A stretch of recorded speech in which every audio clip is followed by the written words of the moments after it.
Sehr gut. Sehr gut. I'm a time traveler from the year 2025, and I've come here to kill you, Hitler. Oh, not again. I'm never gonna have enough time to finish these paintings with all of these time travelers trying to kill me. Well, I'm going to succeed. Before you pull the trigger, can I just ask why? Why do all of you people want to kill me? Isn't it obvious? I'm a progressive, a liberal, a fighter for social justice. And you are a fascist who implemented a reign of terror.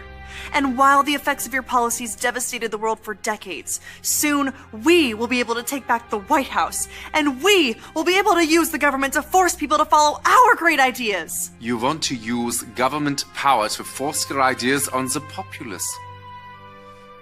Me too! That's fantastic! What? No. Ugh. You and I have nothing in common. What I'm saying is there are people in our time with dangerous ideas, and we need to silence them. Silencing those who disagree with you. I do that too! Oh, wunderbar!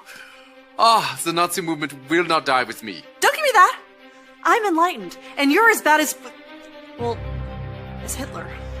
Listen, what I'm trying to say is we are very close to implementing a utopia, as long as we can get rid of some certain undesirable people groups. Yes, like the Jews. Yes, like the Jews.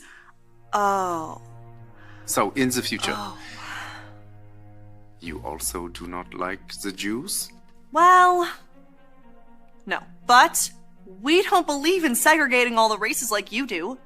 I mean, except for, like, graduation ceremonies. In dorms. And hiring practices. Oh, and admissions policies. That sort of thing. I, too, am a fan of the segregation. I'm sorry, I have to ask, is this a real firearm, or is this some kind of toy for kids? It's a flare gun. I'm trying not to support America's toxic gun culture. I'm a firm believer in gun control. Gun control!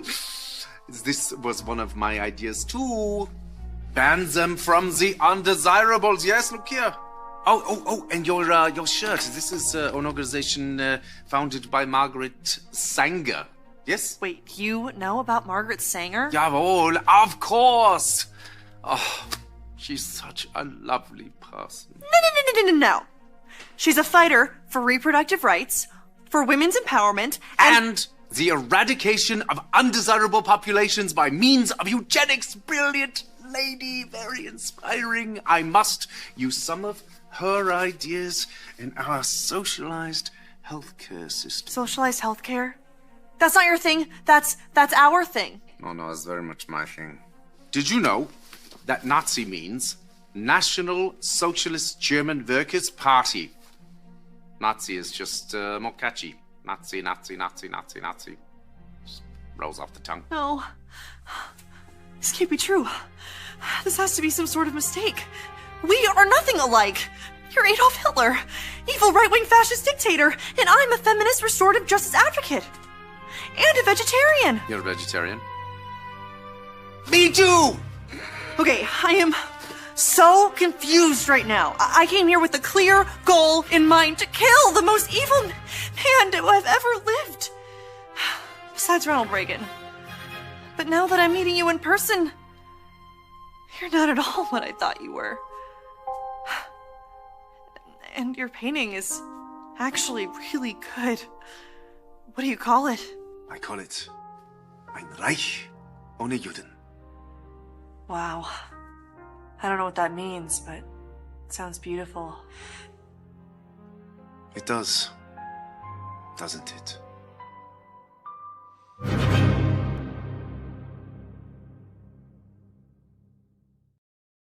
Hey folks, welcome to the program. Do us a favor, will you please? Will you please lift a finger and share? Rumble, share, like, follow this program. This is going to be a conversational broadcast specifically for you. We're going to kind of do a gut check, a reality check. That how are we as a nation doing? Thanks for everybody tuning in over on Instagram. Dare to be super happy. And other people, yeah, you can watch us across many channels. Of course, our base channel is always Rumble, right? Rumble. If you're on Rumble, you are always able to jump to our locals by clicking that red join oval. That's how people find our locals. Additionally, we're now back on YouTube. 4.5 years of block. Been a long time. Anyway, folks, share this program. We're going to kind of open it up for the discussion of a lot of different things going on.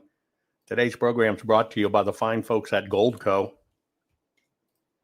Here's what I'm asking you to do. I'm asking you, please, to go to jovanlovesgold.com and request your free gold and silver kit today, because now is the time to protect your money with gold and silver. Something's coming, folks. I've always given you a heads up, but I just want you to get informed. It doesn't cost you a thing to fill out the form, okay? Not at all. I just want you to understand what you need to do, because it's going to come. It's not if, it's when. You need to figure out how to protect your money with gold and silver. Please do. Do not ignore it. And by the way, you might even qualify to get up to $10,000 in free silver for a qualifying account. Here, I've got one to make you feel better. CB Distillery. We're wrapping this up. And when we do this, it flies off the shelves,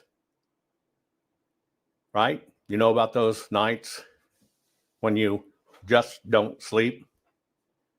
Well, the next day you're dragging, exhausted, and everything just feels harder.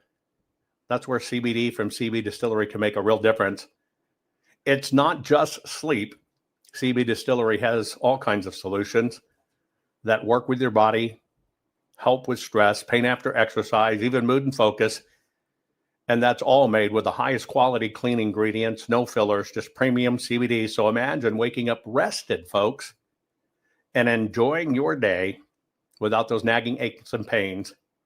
That's the real win of CB Distillery Solutions. That's why over 2 million people trust CB Distillery. You can ask people in chat right now. Here's my go-to, right there, the CBD Relief Stick.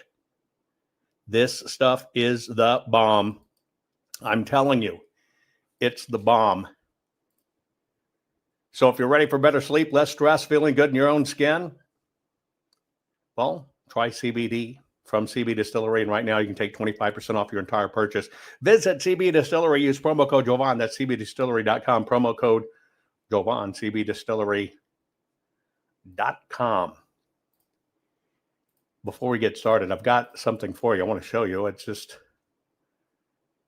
very interesting, right? You know I live out in the wilds, between family places and stuff, out in the wilds and the mountains. You're always having to deal with predators and stuff. About 8 years ago, a Jack, a donkey. Jack is one, Jenny is the other, right? So about 8 years ago, a Jack named Diesel went missing, right? And most people don't know that you can put a Jack or a Jenny in with your livestock, even when it comes to mountain lions, right? And I've got video of it. One day I'll drag it back out. You're going on pack animals, and here's the mountain lion following the dogs because it wants one of the dogs. And the mule, in this case, which will do the same thing, when the mountain lion jumped for the dog, the mule just kind of turned and caught the mountain lion right by the ass end of the tail near its body, right? Caught enough meat and tail to hold on to it. And then the mule proceeded to start slapping. Yeah, spack, spack, spack, spack, back and forth, this mountain lion, until it had crushed the mountain lion skull. Well, these kind of animals, jacks, jennies, mules, etc., do this to protect your livestock. Sometimes you're inadvertently left open. One of the things I've been working on is, one of our family places got hit by Helene very hard. So it devastated a tremendous amount of timber, and fences aren't up and all kinds of stuff. And so you leave your livestock exposed. Well, we have this flame Siamese. They're very rare. A flame Siamese is like a Siamese cat, but it's basically a ghost white with blue eyes, but its tips, its tail lines, etc., all flaming red. So they're called a flame. Heading in, arriving, getting at the studio, looked down where his name's Obi, OBE, which stands for Old Blue Eyes, because it's hard to call a cat Sinatra, right? So not even 30 minutes ago, he was sitting right here with me because I was warming him up. And it was kind of rare walking up past his box because he sleeps outside, that he really didn't wake up and look at him. He's just caked and covered with blood, just right. My first thought was basically, oh shit, he's dead, right? But it's Obi, OBE, stands for Old Blue Eyes. I grab him. He's kind of limp, but he's alive. And evidently he got into something last night. It looks like I can only think it's a smaller bobcat or a raccoon or a skunk. A skunk will catch your cats by the head and they will literally pop their skull and eat the brain. You'll find, I know it sounds weird, but you'll find the cat that's skull cap cropped open, brain gone. Anyway, Obi, pretty bad shape, few puncture wounds all over his face and just caked in blood. So he would have been sitting here with me, but he basically, he probably sat there for a few hours in a cold night. So I, wrapped him in towels, holding him, letting him use my body warmth to get warm, and I could feel his body temperature coming back up. So I think he'll be okay. I hope. Now he's just zonked out, which is a good thing. It looks like he got caught by the face, got away, and then it caught its arm. And you can imagine a cat twisting and fighting. It really probably tore up his left shoulder. But I think he'll be okay. He only has one deep puncture wound. I'll keep a watch on that. But the reason I tell you that is while fences and stuff are down, you can't let your livestock guardian dogs basically roam free. That's even worse, right? And so the land's a little bit underprotected until fences get in. But the reason I tell you that is part of the way you manage land. And if he'd have been sitting here, I'd show you, boy, he just looks horrible. But anyway, in it, you use certain types of animals to protect animals. One of them is a mule or a donkey. I want to show you some footage. This Jack's name is Diesel. He actually disappeared 8 years ago, just vanished. Nobody had any idea. Well, he was recently discovered alive. Check this out. I just bumped these elk, and there's a donkey with them.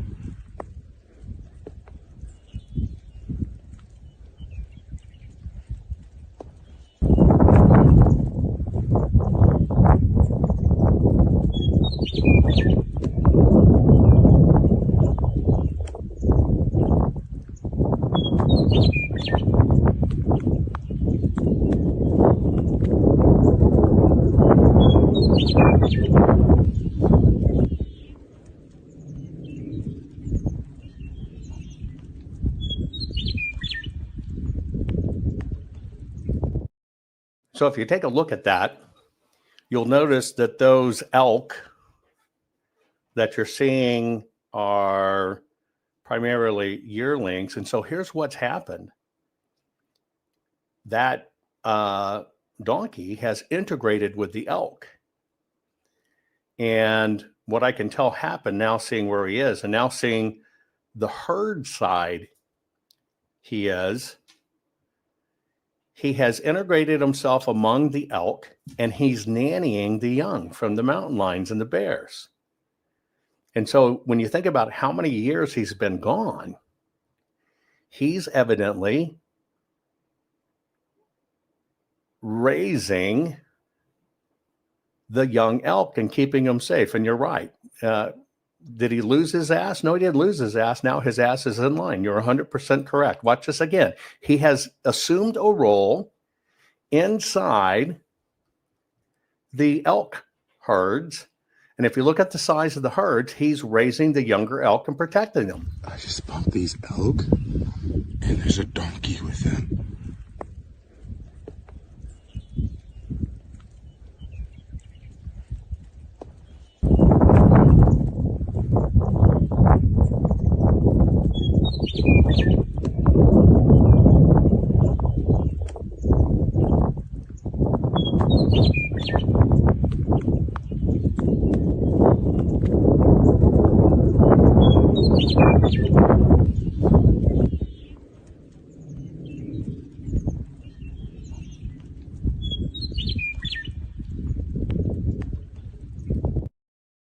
Anyway, isn't that cool?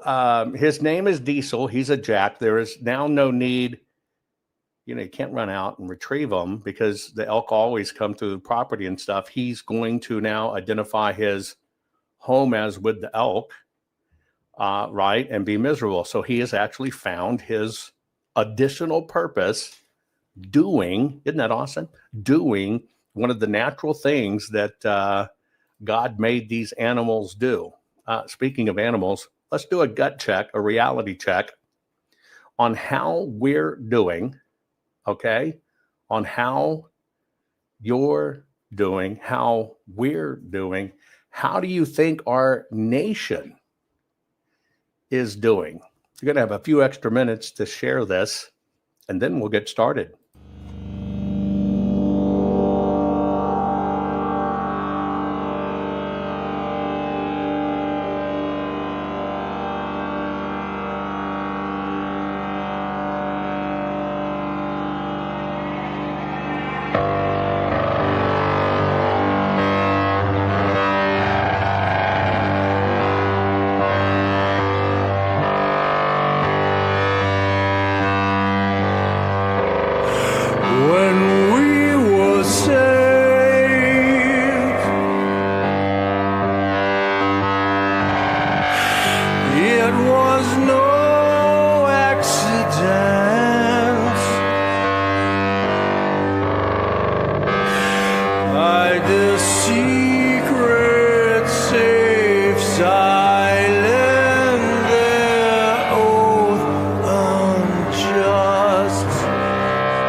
He makes a difference.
Warning.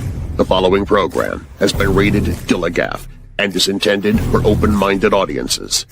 If the truth offends you, or if you are allergic to focused intensity, intellectual athleticism, or the occasional F-bomb or even irreverent humor, please switch off now.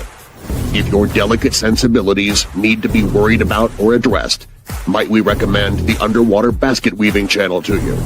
Otherwise, sit back, enjoy the wisdom, insight, and wicked sense of humor.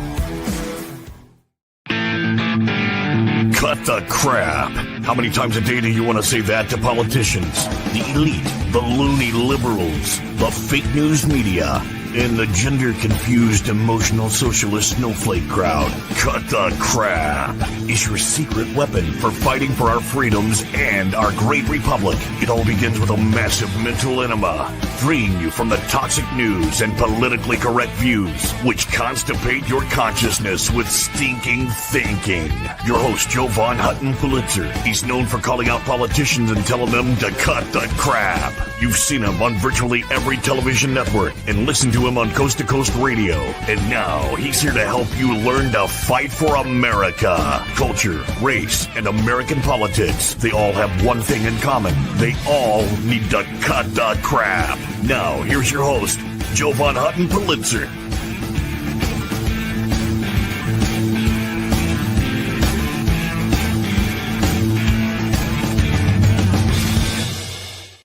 Okay, folks, welcome to the program. We're going to do a gut check, a reality check. How are we doing as a nation? I do this every now and then just to kind of talk about different things and to the gut check. Have you replied to me in chat? One of you asked in chat, did I have a picture of Obi? Warning, trigger alert. Here's Obi laying on the floor. He's ripped up pretty good, right? Got him wrapped in a bunch of extra towels. Right? You're looking at his face, his snout. He lost pieces of his nose, it looks like. Thankfully, it didn't get to his eyes. There's some damage on the edge of his eyes, but he's doing okay. He's still so heavily caked in blood after the program. I'll be able to work with it, all the back of his head, etc. But that's poor Obi.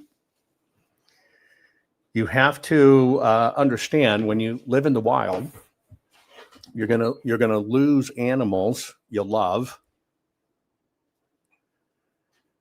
You know, I can remember not too long ago being at this one place, an owl getting a hold of one of the white Peking ducks, a female who was a really great female. The owl got a hold of her, and I could hear her screaming, and I'm hustling, trying to get down to the creeks and the canyon. And I can just tell she's screaming for me, and she's still being held. And, you know, finally I stopped. I just couldn't find her. It happens. That's one of the horrible things of living remotely that you have to deal with. It happens, right? Comes with it. Comes with the price of living in the wilderness. And sadly, it happens. You know, it can be anything. It can be raccoons, it can be skunks, it can be wild hogs. Hogs are brutal. Very smart animals. Some hogs, I just want to let you know, are dumber than stumps. Speaking of dumber than stumps, hogs, did you see this post by Rosie O'Donnell? Now, I want to do some logical thinking. She posted this online, says, we're not asking, we're shutting it down. Mass blackout, November 25th through December 2nd. The largest economic blackout protest in U.S. history begins November 25th. No work, no projects, no spending, no events, no restaurants, no restaurants. They mentioned restaurants twice, so I'm pretty sure Rosie came up with this meme herself, because that's a big part of her life. Anyway, it's true. Okay. And so it says, it's not a blackout. No blackout. Prepare for the impact. to prevent spike spending before and after the blackout. Now, pay attention to this word. To prevent spike spending before and after the blackout, we asked that all participants purchase goods needed from community-owned stores and markets leading up to and after the dates. This helps with sustained impact and keeps our money out of the mega businesses' pockets. Coordinated national pushback, maximum local impact. And ironically, she's calling for this. And as you know, she's applied for her citizenship in Ireland. Now, let's do a little bit of logical thinking about this. She's calling for a blackout, right? November 25th through December 2nd. What's wrong with both her call to action and her explanation of how to do it? Did you catch it? I've always told you, liberals never think anything through. Never think anything through. What is wrong with her particular analysis? Did you catch it? Get ready. Let's say you're going to participate in this event, and we're going to do maximum economic damage to the system. Now, it's technically Thanksgiving time, which is okay, no problem. But she thinks it's going to be maximum damage. Okay? Now, it's kind of stupid because you're probably going to find out that they're going to claim tremendous numbers of people participated. Well, it's Thanksgiving. Duh. But let me give you another one, right? Kind of racist calling it a blackout too. Why didn't she call it a whiteout? Because she's got white privilege. Anyway. You ready for this? Here, get this. She gives you one little instructional footnote. Buy your shit in advance.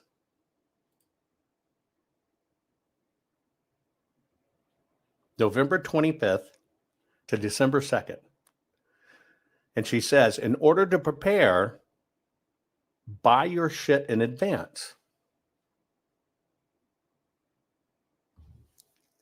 Which really means, will you hurry up and buy it all, and then let's play like we're protesting? Truly, think about it. What an idiot. What a total idiot. What a total idiot.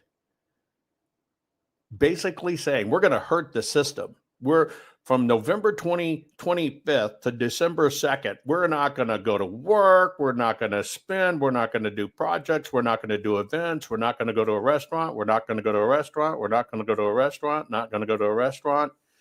And in order to do this, I want you to go out now because we'll just say you have a month. You got a month and buy all the shit you need now. So we heard them then.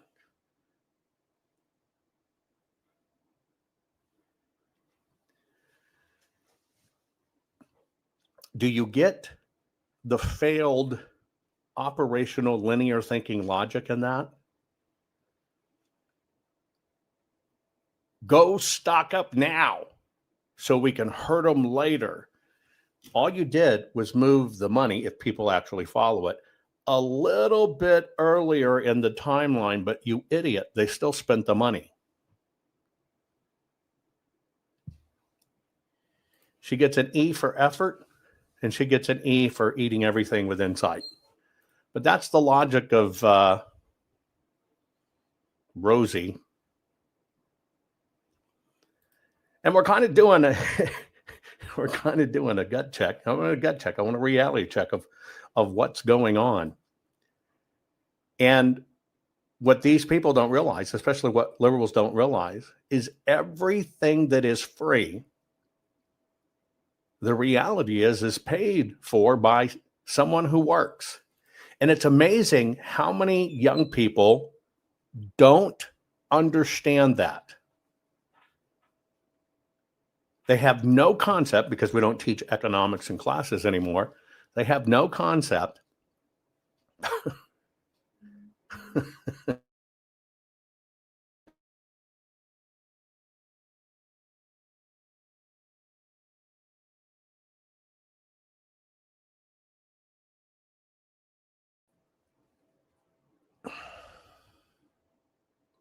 only to realize that they, along with us, are the very ones that pay for everything, that pay for everything. And so in this program, we're going to kind of do a little bit of a gut check. I want to know what you're thinking. I want to see what you're thinking in chat. I want to see how you feel about everything going on. The first thing to put in chat is, do you think we're doing better? Somebody said Rumble had an issue. Sometimes if you get a Rumble issue, I know there's a lot of hacking on Rumble, right? Just hit refresh. There's a lot of hooks in the system and stuff. Just hit refresh. But that's why you want to follow the multiple channels, just in case anything kind of goes wrong in the broadcast, because they're mucking with it all the time. Now, I know how you feel. As we're talking about this, I know how you feel. Right? I know what you're thinking, because it's too much. You're probably thinking this. And by the way, you remember the little ditty we did, "Whose side are you on?" You remember that little ditty? Here's another anthem that you're probably thinking. I don't give a fuck anymore, a fuck anymore, a fuck anymore. I don't give a fuck anymore, a fuck anymore, a fuck anymore.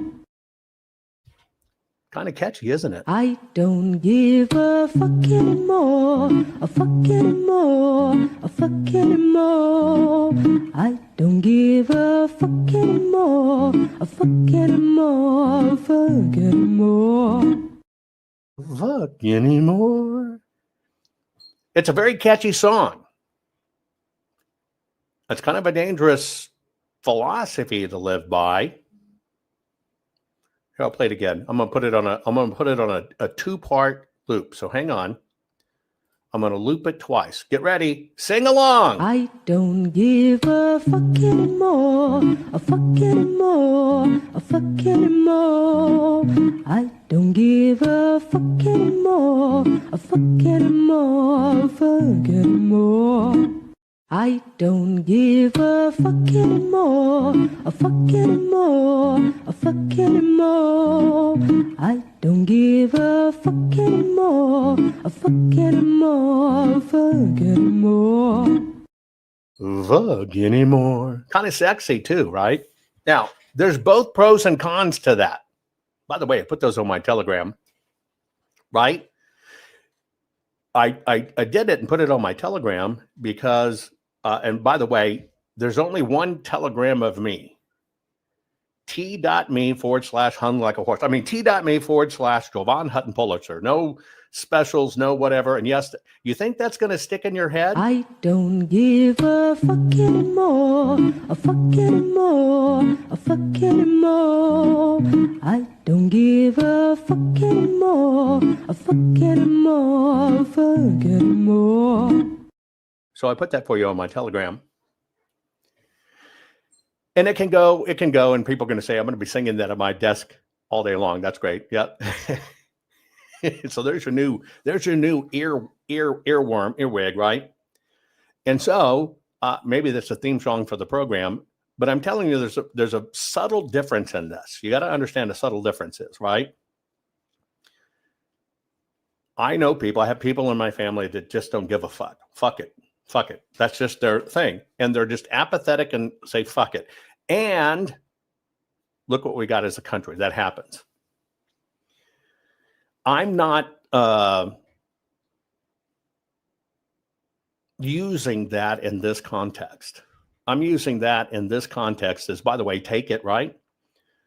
That when people post stuff conspiracy. Well, yeah, we got the machines and the PCAPs, and it was the Slavics. You like that, Slavovich? Slavics. I just saw your text, or post, so I just said that. Anyway, but you understand what I'm saying? Lift it, post it. Post it. Let them know what you think. I don't give a fuck anymore, a fuck anymore, a fuck anymore. I don't give a fuck anymore, a fuck anymore, a fuck anymore. Even goes with the hands. So yes, feel free to lift it. Now, so many people have the wrong, I don't give a fuck anymore. We can't walk away. So it's a different type of fuck. See, having this attitude of fuck it, I can't change anything, I can't do anything, or fuck it, it doesn't matter to me. That's what got us here. Now, I'm not promoting that kind of fuck it, right? I'm promoting, right? And you're right, Slavic. It kind of sounds like a Slavic traditional tune, doesn't it? I'm kind of promoting, don't give a flying fuck what the system tells you. Don't give a flying fuck what others think. Fight, right? Fight hard to stand in truth, and do not worry at all what people think about you. Our lives,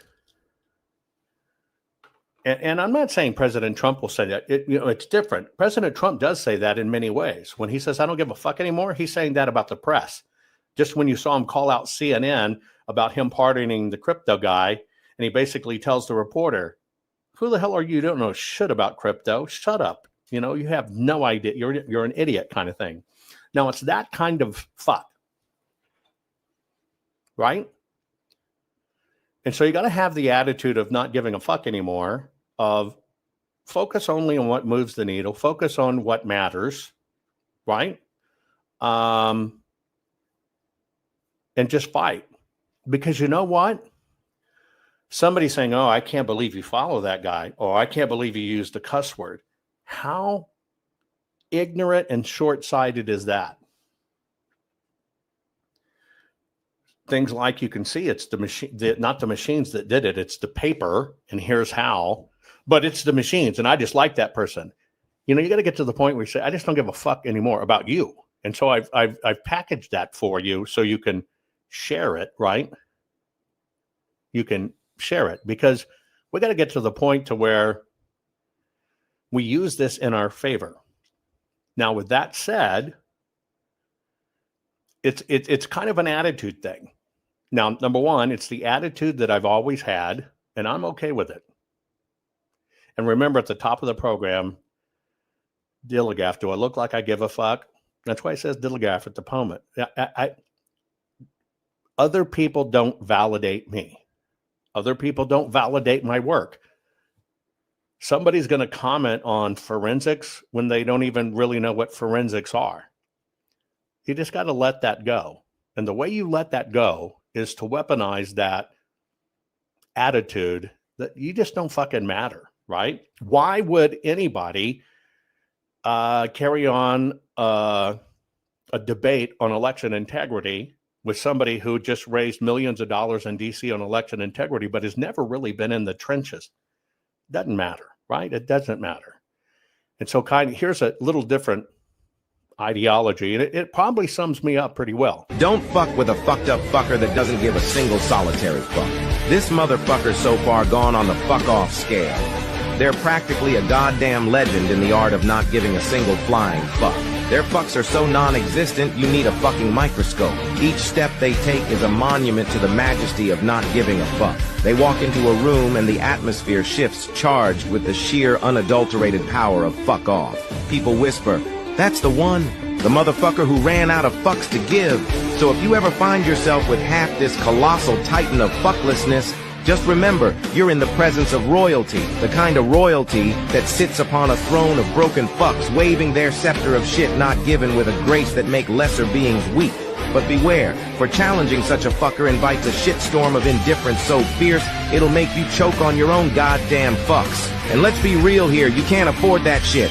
Nobody's got that many fucks to spare. Keep fucking shit up and spread chaos like a boss. Is that not true or what? And I'll give you a prime example. And I used this before. Emerald Robinson, cute, a reporter posting from her position over at Lindell Network that she's upset that all the other networks and big influencers didn't interview her to explain what's wrong with our elections.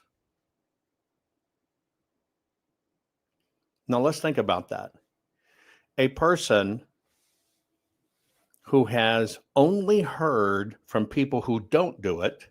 I've never been interviewed by her. Only job in my mind is to spread misinformation and to keep people on the machines.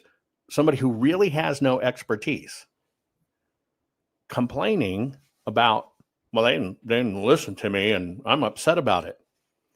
This is what I mean. Adopt a different level of standards. Now, somebody will say to me, well, there's a cuss word in there, this cuss word, right? And yes, I said I'm not trying to say it, and so it's in recordings now, so I don't have to say it. But let me just point it out to you. And I'm not sure why people see this. Think about it. People are handed a script on TV to read. People have a mission to earn their job. Here's what you got to read on TV as part of the news station.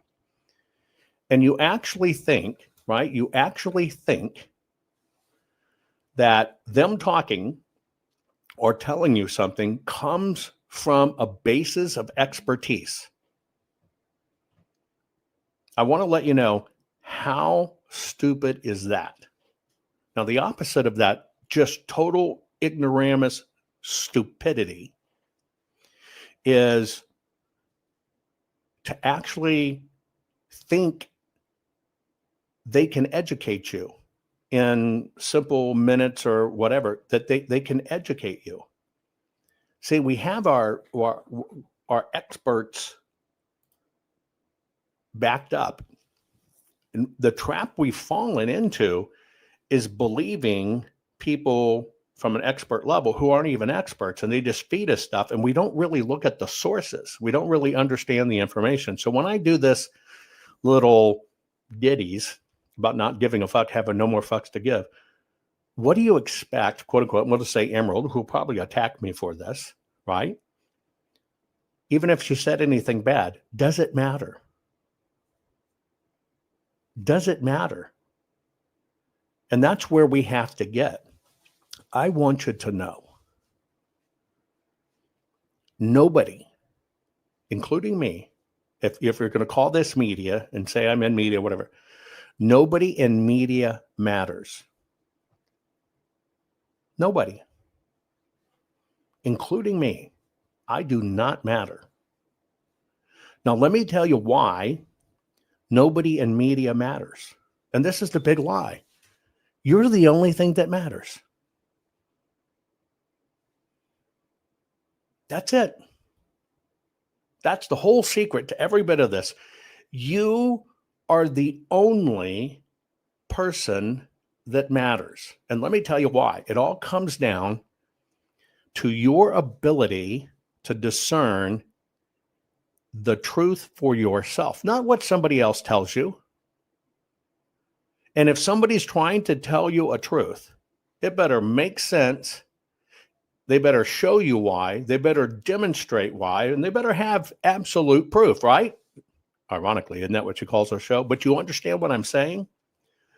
Nobody in media of any kind matters. It's like Mike Lindell and you're trusting things about technology. He could maybe educate you on how to take a lot of phone calls and how to do a lot of texts. But that's it. Look at lawmakers. They don't even do their own emails most of the time. But when I analyze this situation, I realize nothing matters but you. And if you are still consuming your information based on somebody just reading a script or just trying to be relevant versus actually showing you how it works, all you did was swap allegiance to the same damn system. You realize that, right? CNN would no more have the full forensic audit findings. They wouldn't do it because they can't allow it out. Same thing happened for Lindell TV. All you did was swap allegiance. I want you to think about that. And that's when I play this, that's what that attitude is. And I think more people have to get to it. Do you really think a team saying we're going to help America and we're patriots and we're all for the cause, funded by a man who won't cover the truth, who lied to you and it was proven in court, don't you understand that trickles all the way down to the team, but yet they're your expert and they're going to come fix your community? Let me ask you a question. How fucking stupid is that? I want you to think about that. There are 3,800 or 400, whatever it is, counties across the United States of America. And the people with the 6 polynomials, the godnominals, fractals, pterodactyls were paid to go to all those counties and tell you, hey, look at here, look at here, look at this, at this. All they did was get somebody in jail. And the actual mathematical odds of their work working is 1 in 80 billion. But you think that's your expert. Why? Because you like this person over here, and that must be an expert because they traveled the country. How stupid is that? I just want to find out, how stupid is that? And that's where I've really got to in all of this stuff. How stupid is that? That we basically, God bless Donald Trump pulling everybody out of the, fake news system, but we just jumped into another one. All it did was replace it in a vacuum. Our entire existence has been, I think, for decades. Yeah, quadratic equation, polynomial permutations. If somebody has to speak like that to you, they think you're a fucking idiot, and you'll hold them up because they use big words. It's stupid. All we did is swap. That's all we did. We swapped. And as I step back and I look at this stuff, I go, wow. Now I'm speaking strictly conservative. Strictly conservative. Somebody, and I'll just use an example, is a lumberjack, right? But it's going to tell you about what's going on socially and economically. Okay, let's play that out. You have a farm. You hired somebody to take down the trees in your front yard. You're going to go out to your front yard to the guy cutting the tree and you say, can you tell me what I need to do to save this country? And will you please tell me what I need to do to make sure my family is fiscally fit and we're fiscally fit and we save this country? Tell me how to do that. You would no more do that. But yet, because you see them through quote unquote a broadcast and they got a following, right? Whatever. Somebody saying Lindell TV has now invited the White House press corps along with InfoWars. What is that? What is that based on? Is it based on credibility? Serious. This is a very come to Jesus moment on it, right? Is that based on credibility? I want you to answer honestly. Okay, so you're saying it in chat. It's your topic, not mine. Right? And that's what we're talking about. We're doing a gut check. We're doing a reality check. We're doing whatever. So here's my question. We'll just run with that example. Lindell's team has been approved for White House coverage.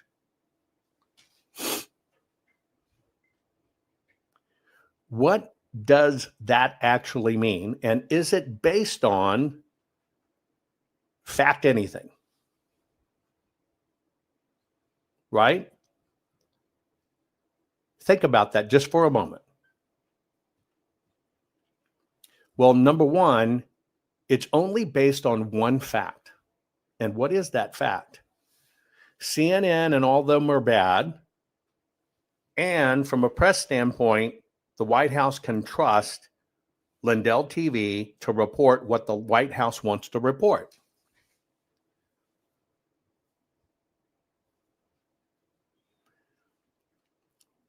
But why the credibility? Because Mike has donated a lot of money and Mike has a large mailing list. That's it. And you need to understand that. The metrics are still the same. It's about reach. And then about reach, it's about who has the reach that is going to get the message I want out. That's it. Is it really based on somebody who is going to tell you the irrefutable proof or truth? Is that about it? Right? I just want to let you know. Is that how you're going to allow the filter of your information? My standard's very simple. Don't believe me, audit me. So what I do is I take the stance. Here's what I'm saying. Here's where it comes from. Here's the history. Here's how I can prove it. Now make your own decision. But that's not what journalism is. That's what teaching is, but it's not what journalism is. And so you just have to understand that. You just have to understand that. And so I'm kind of saying, including me, trust no one. Trust no one. And you got to ask, why do you operate in this mode? This is a gut check, folks. Somebody who told you for years, we got PCAPs of every county. We'll show you every vote that was swapped. Here's how it is. All the states are coming in, which was crap, didn't do. And you find out in a court of law, they never had the PCAPs. Correct me if I'm wrong. Isn't that a material flaw? I just want to know, isn't that a material flaw? Here's another material flaw. It's the machines, it's the machines, it's the machines. Well, let's see your evidence. Well, here's what I think happened in theory. Well, that's not evidence. And on the other side, well, yeah, it's the machines, but then you find out in a court of law, there's no enforcement. So why would even attorneys or people tell you it's the machines when a court of law, they know there can't be an enforcement, but they tell you we're going to get this fixed? That is a material disconnect. I really think in all of this, trust no one. And I'm telling you, not even me. If I can't show you, if I can't give you the facts to where you can make your own decision about things and research, don't follow me. But at the same time, you can't be such a weak warrior like somebody saying, well, there's a cuss, there's a cussing, he's cussing, there's a cussing. That also is a weapon. Don't you understand? That is a weapon. If they can get you to tune out because of a singular cuss word, fuck, do you understand they won?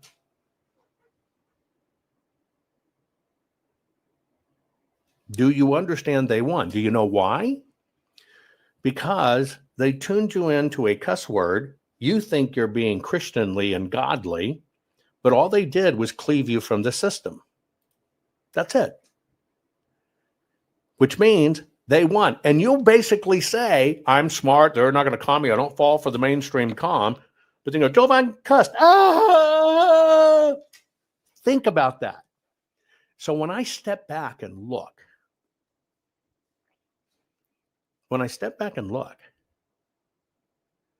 I realize that what really happened in 2020, yes, our eyes got open. And yes, we walked away from mainstream media. But in a power move, the people that also push us around, all they did was fill the vacuum. That's it. All they did was fill the vacuum with their own.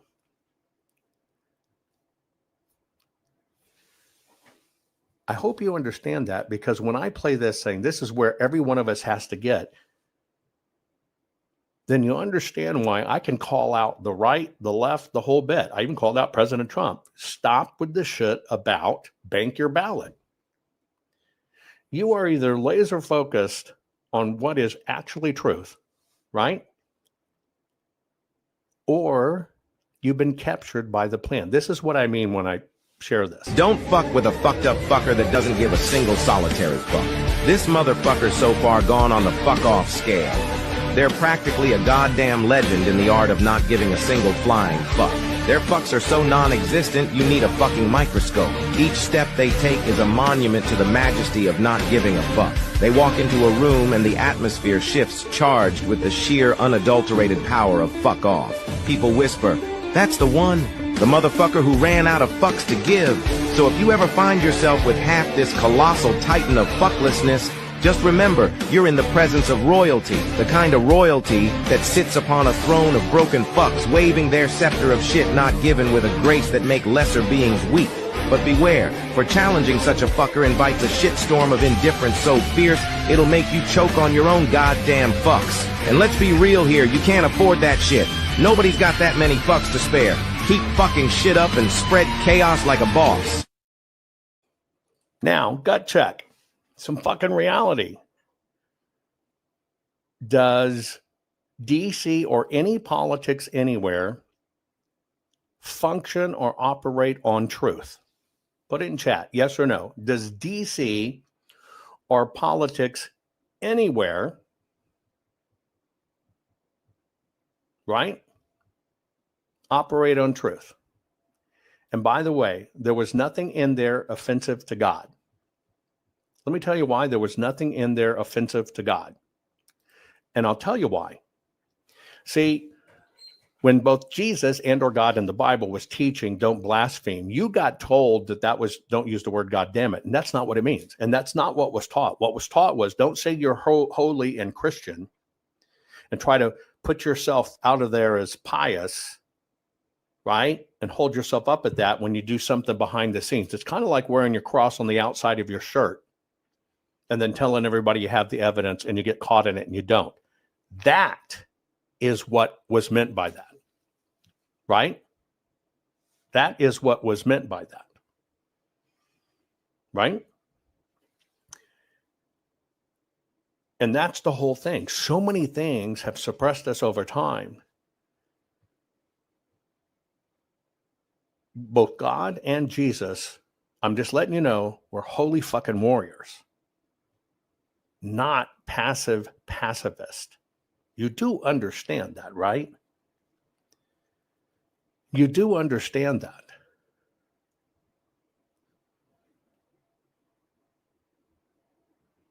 And most people miss that. I often, and folks, this is just a gut check. That's all this is. This is just a gut check, a reality check. But I want to let you know, Jesus didn't fuck around. And you know who Jesus didn't fuck around with? Now, I want you to think of this because it's a true truth. Jesus's problem was never with the people. Ever. Jesus's problem was with the very people that said they were holy, godlike, and kept the ways of God, and he knew they weren't. And that's who he went after. And he told the people, you have a direct connection with God. Be accountable to yourself. People don't get that. And all that happened in the church is to kind of swap positions. Oh, you can't say that. That's not good. Don't you use that word. It's all control.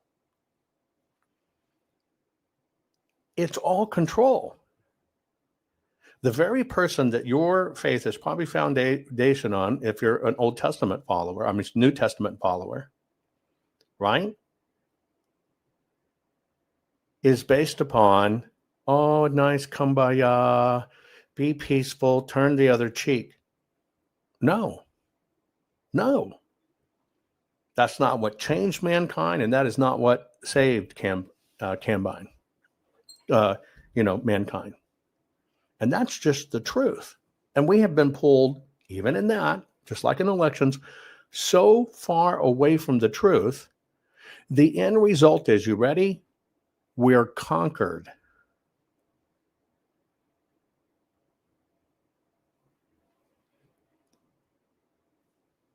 That's what it is. We're conquered. Let me give you another analogy. You know how in a movie that they can show a cross to a vampire? And you get that shit? Who does that really work on? Let me ask you a question. When you hold up that cross, who does that really work on? You, to make you shut the fuck up? Bow down? Tuck your head? You ever thought about that? Simple fact. I'm giving you an analogy. Put it in chat. If you think I'm wrong, tell me I'm wrong. Tell me I'm wrong. We'll discuss it. That holding up of the cross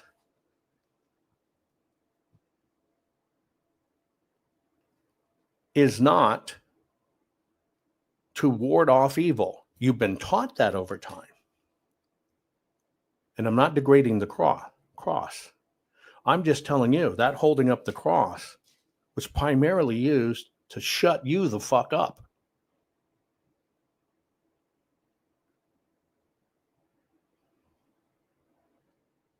Just a question.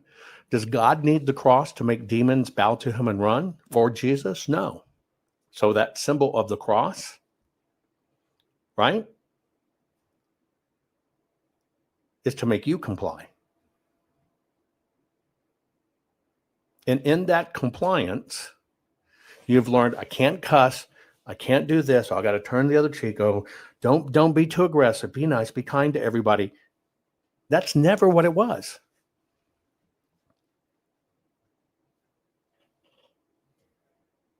It's for the holder of the cross to have power over people. That is it. And wearing a cross on the outside of your clothing is no different than celebrities talking about, I donated this much money and it was important and saved the children and whatever. All it is social signaling. Now, I know you may hate this. I know you may hate it. You may even get pissed at me. But I've already left you off the hook a long time ago. You do not have to like me. Just audit me. That's it. If I tell you they stole this many ballots, or here's where they inserted the ballots, or they did this, I better be able to show you. There's only one person that knows in your life what you're really like and what you really mean. And that's God. And he doesn't require you to wear that cross. God knows what's in your heart. God knows what's in your soul.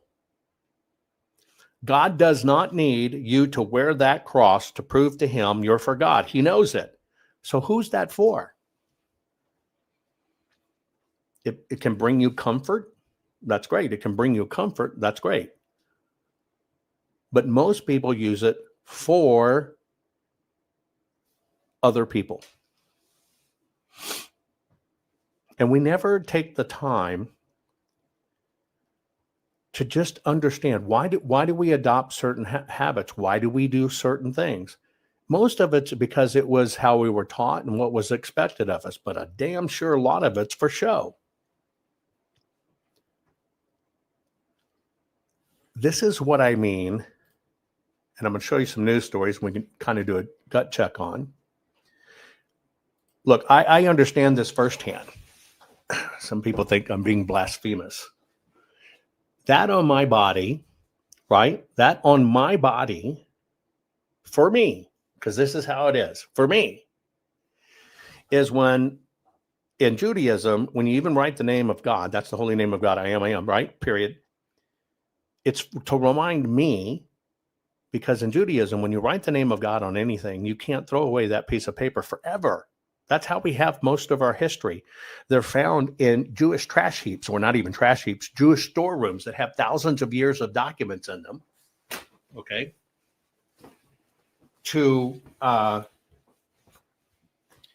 Because it's then considered sacred. That's for me to remember. Don't throw it away. Because I was the one that needed reminding. Don't throw it away. Not anybody else. Me. And man, when I just look at everything, and I'm just trying to be honest, folks, this is me. You can take it, you can leave it. And I'm telling you, this is me. This is only about me.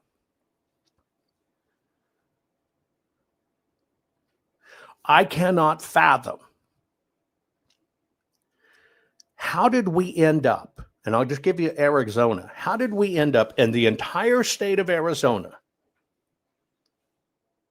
In the entire state of Arizona, coming to the defense of Kerry Lake and her stolen 2 elections, that there was only one singular attorney left standing who would or could take the case. That attorney was somebody that got inserted into the Arizona audit by the powers that be, who immediately came out and said the Arizona audit was a grift. There was no evidence. There was no ness. How can you not recognize that playbook?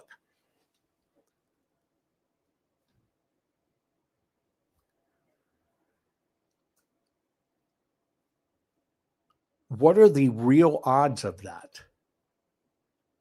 See, when I look at that, I see the operational playbook in play. Leave one attorney they know they can move, only have him standing in the state, they controlled it, have him basically say the audit was a grift, it found nothing, which means now he can't bring in that evidence, because what's he going to do? Bring in that evidence to trial? They're going to say, well, you just said on social media that the audit was shit and crap. Now, why are you presenting? See, it was all a plan. It was all designed to be that way. Every bit of it was designed to be that way. And then you find out the guy that brought him in was the big treasurer for the state, which is the one that tried to not get the audit, but he's the one that brought him in. And that guy ultimately came up being the speaker for the audit and then hid the numbers. Think about that. I struggle with this right now. I'm just telling you the truth. I struggle with this right now because when I look at everybody, I find so few that are laser focused on the truth, and this is what the truth is and can't be controlled. Melkay, Cowboy Logic, Steve Gardner, etc. There are so few that literally call it like it is and can't be controlled. There's a lot who will repeat what the system wants, and they get rewarded for it. They get paid for it. Now, here's a very interesting thing. You might have noticed this little switch. You notice Turning Point USA, prior to Charlie's murder, kept on saying, bank your ballot, bank your ballot, bank your ballot. Post Charlie's murder, they're no longer bank your ballot. Now, does that have to do with Charlie's death? In a way, but here's how it has to do with it. They raised more money than ever to fund their organization. And I'll give you an example. I think it was Sharon Osbourne. I'm not 100% sure on this, but I've heard. I can't confirm it. But I think Sharon Osbourne with the death of Ozzy, stroked a $20 million check to Turning Point. You know, it's a way to evade taxes and stuff, but I want you to think about it. So what happened to Turning Point? They finally got enough money in their system. They didn't have to rely on the GOP. And once they didn't have to financially rely on the GOP's money, you saw the dialogue changed. Subtle, right? But think about that. In fact, several Hollywood celebrities, I think there's been 3 that have each stroked $7 million checks to Turning Point. But watch that. One was a narrative, they got paid for it. It pays for the organization and keeps it going. As soon as what happened to Charlie and the system came in, meaning, went out because the people came in and said, hell no, we're not going to let this die. And they got the money they really needed to operate. They say, screw that. And now they tell you the truth. Folks, that's the system. That's the system. You know, a college professor who salary was about $49,000 a year prior, a wannabe politician and stuff, all of a sudden gets plugged in, gets a $300,000 windfall, and then gets paid to be on the road and has a new career and considers himself a broadcaster, now makes more money than they made as a teacher. Of course, they're only going to do what keeps them on that radar. And to be on that radar, they got to do what the system says.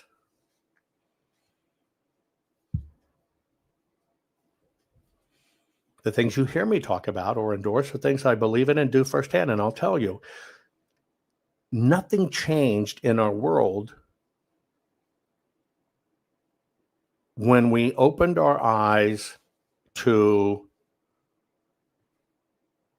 the stuff of mainstream media. Nothing changed other than we realized it was fake, but we put it on that party, and the uniparty just gave us new people to suck in. What makes you think that a whistleblower, let me give you an example. I know personally the whistleblower who blew the whistle years ago on Comey and what was going on. If they would have paid attention, to her, Comey would not have been able to be used for what ultimately happened to us during the Russia stuff. She blew the whistle. They destroyed her, took her pension and everything. She ended up having to go to work at different times at Home Depot and Lowe's. You know what the system did? As soon as they found out she was working there, FBI picks up the phone and tells Home Depot and Lowe's to terminate her. She gets a contract to stop child trafficking and work on security. As soon as the system found out, they called that nonprofit was doing it, had her terminated. That's a whistleblower. Now we have whistleblowers. Oh, I'm an FBI whistleblower. I'm blowing the whistle. And they have 2 million followers on YouTube, million followers on Twitter. And you think that's an actual whistleblower? Think about that and use linear logic. No, what they did was they took somebody they can control, rose them to power, funnel money to them a different way, and tell you that that's somebody who's a whistleblower outlook. But I'm going to tell you everything you need to know. Can you not see these cons? Can you not, with your own eyes, see these cons?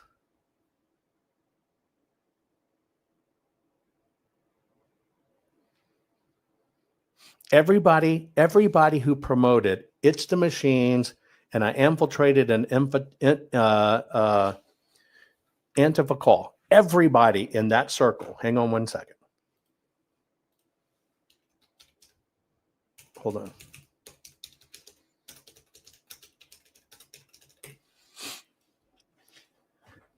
Everybody who put forth we got the PCAPs, or I infiltrated an Antifa call, okay, got rewarded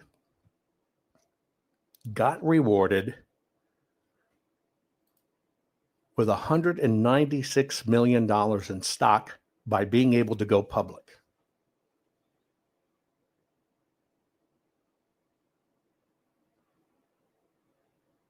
Even though that stock's not as high as it was, it still clicks along at $60 million in value.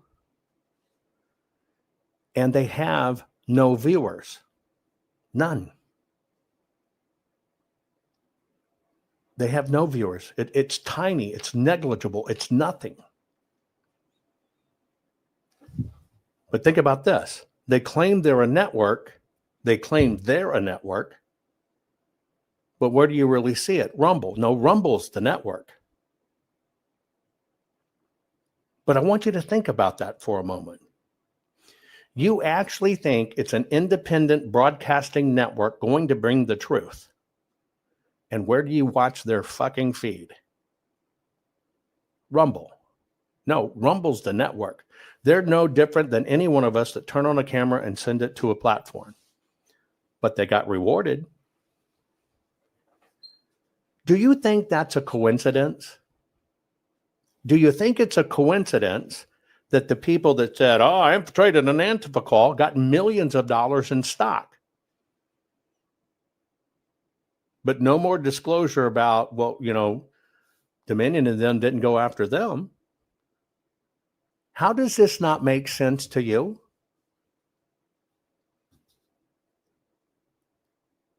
How does it not make sense to you?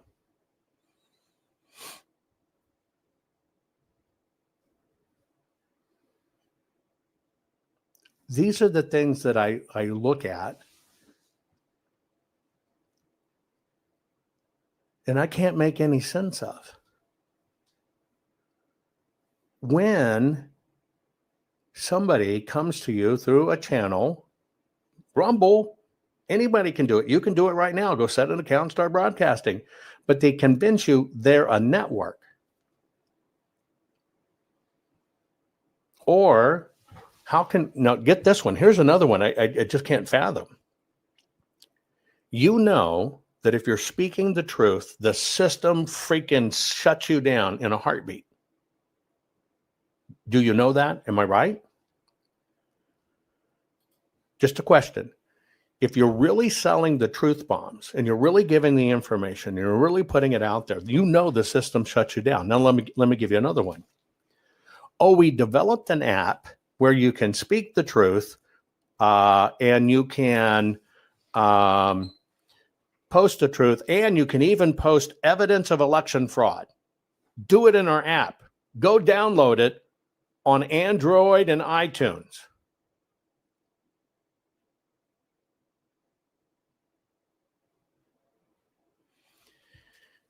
Android's Google controlled, iTunes Apple control. Are they going to allow anything in system? They'll find a way to shut it down. Are they going to allow anything in system that actually reveals the truth? You know why they allow it? Because it's bullshit and it won't move the needle.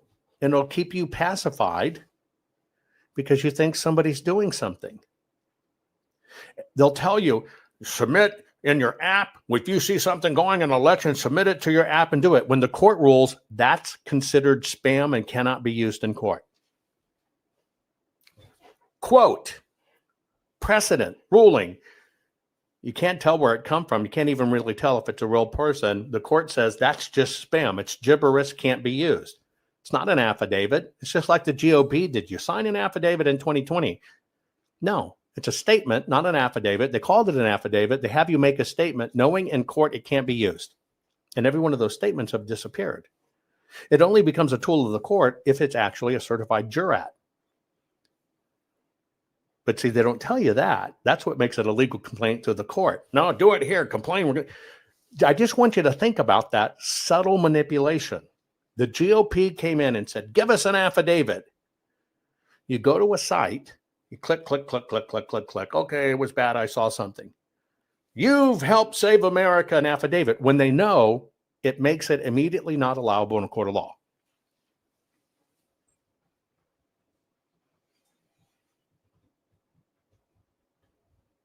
If it really brought forth evidence, and it really cleaned it up, you have to ask yourself, would the system allow it to happen? And the answer is no. I know this firsthand because I can sit with President Trump, go over the things methodically. He can tell people, do them, here it is, get on it. And then understand it got killed because Lindell informed people that, the full forensic audit was really just a scam and they did that. And then it's dead. Even the president can't control it.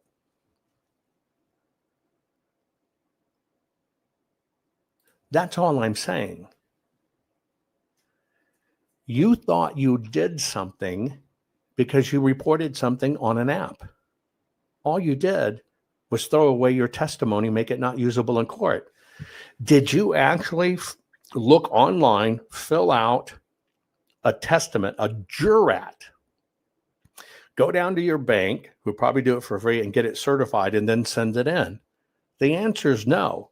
How did Georgia get to dismiss those boxes and boxes and boxes of shit of people saying, this is what I saw? Here's how. It's not in the form the court will accept.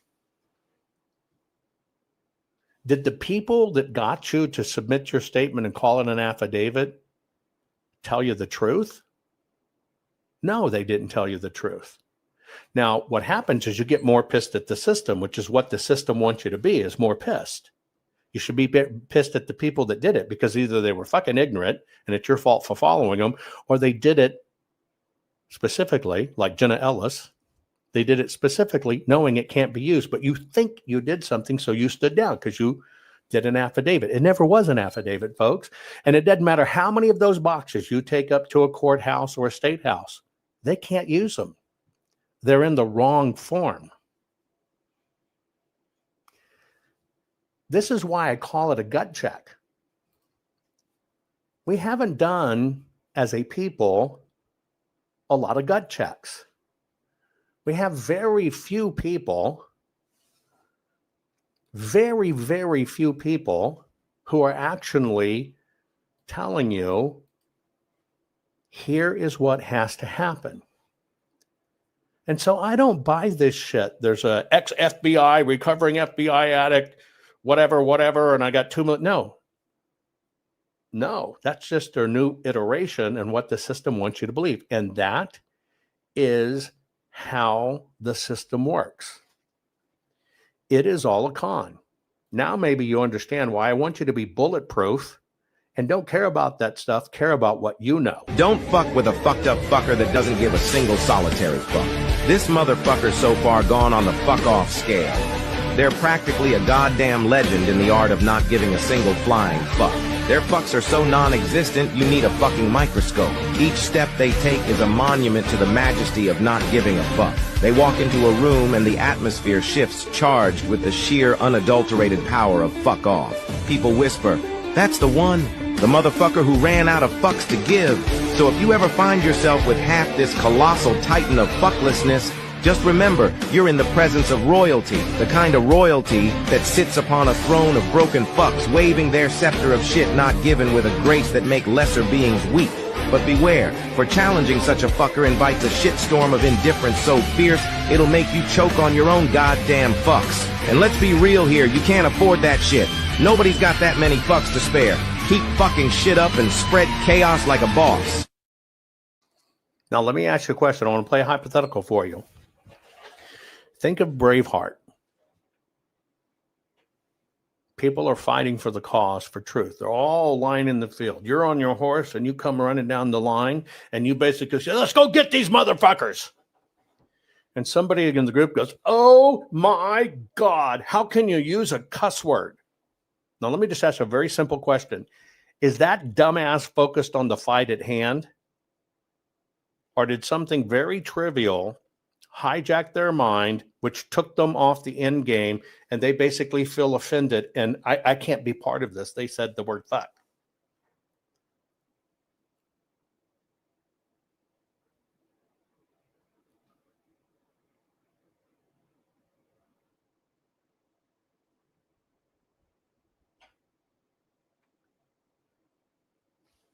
your Braveheart. You get all of those people lined up. They are focused on, we have to fix this. You're going down the line. You're charged in the moment. Let's go get these fuckers. And a certain amount of people in that group go, oh my God, he cussed. That is just so disgusting. That is so ungodlike. Simple question. Is that person focused on the fight? Is that person a warrior? Is that person who will see the battle through with you in battle, putting your life on the line if they got offended by that word? Fuck no. And that's the truth. But see, nobody teaches critical thinking anymore. Somebody can be sitting for a place known for giving you the truth and direct, can be triggered by a word, the very thing you know the left is, and they peel off because there was a dirty word. How about this? I can't share it with my friends because it has a dirty word. Now, is that about me or is that about you? That's about you because you think you're going to be judged and you've been trained properly. Oh, they will think bad of me that I follow this guy. I want you to think about that. This is why I say we have to get to this no give a fucks level. Because what that person thinks about you, if you share me and they hear me say fuck, they're not in the fight. And if you care about what they think, you're not in the fight. It's birds of a feather, baby. Don't fuck with a fucked up fucker that doesn't give a single solitary fuck. This motherfucker's so far gone on the fuck off scale. They're practically a goddamn legend in the art of not giving a single flying fuck. Their fucks are so non-existent, you need a fucking microscope. Each step they take is a monument to the majesty of not giving a fuck. They walk into a room and the atmosphere shifts charged with the sheer unadulterated power of fuck off. People whisper, that's the one. The motherfucker who ran out of fucks to give. So if you ever find yourself with half this colossal titan of fucklessness, just remember, you're in the presence of royalty, the kind of royalty that sits upon a throne of broken fucks, waving their scepter of shit not given with a grace that make lesser beings weak. But beware, for challenging such a fucker invites a shitstorm of indifference so fierce, it'll make you choke on your own goddamn fucks. And let's be real here, you can't afford that shit. Nobody's got that many fucks to spare. Keep fucking shit up and spread chaos like a boss. And this is the world we live in. And we've not been taught to look at it right. We have been beat down, browbeat, shamed, pushed around, told what to think, told what to feel. And you know what is interesting in all of that? You were never told what to do. You were told what to think. Now you know all of that is crap.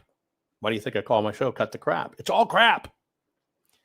But they don't give you the tools to understand why is it crap? How does it affect you? How does it affect your life? And how does it keep us slaves? Folks, every single fucking one of us are slaves. Period. I'm just telling you, we are slaves. It's sad.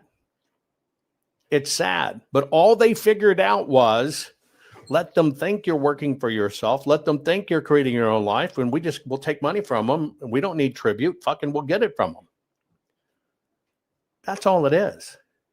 But yet you follow people who flail out there how Christian they are when you can even look for yourself if your eyes are open.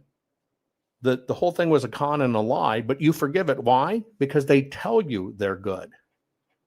I'm just telling you, don't trust anyone because they always tell us that all the signs are there that we're enslaved. I'll give you an example. Listen to this little ditty. Listen very closely. This is Al Jazeera. Al Jazeera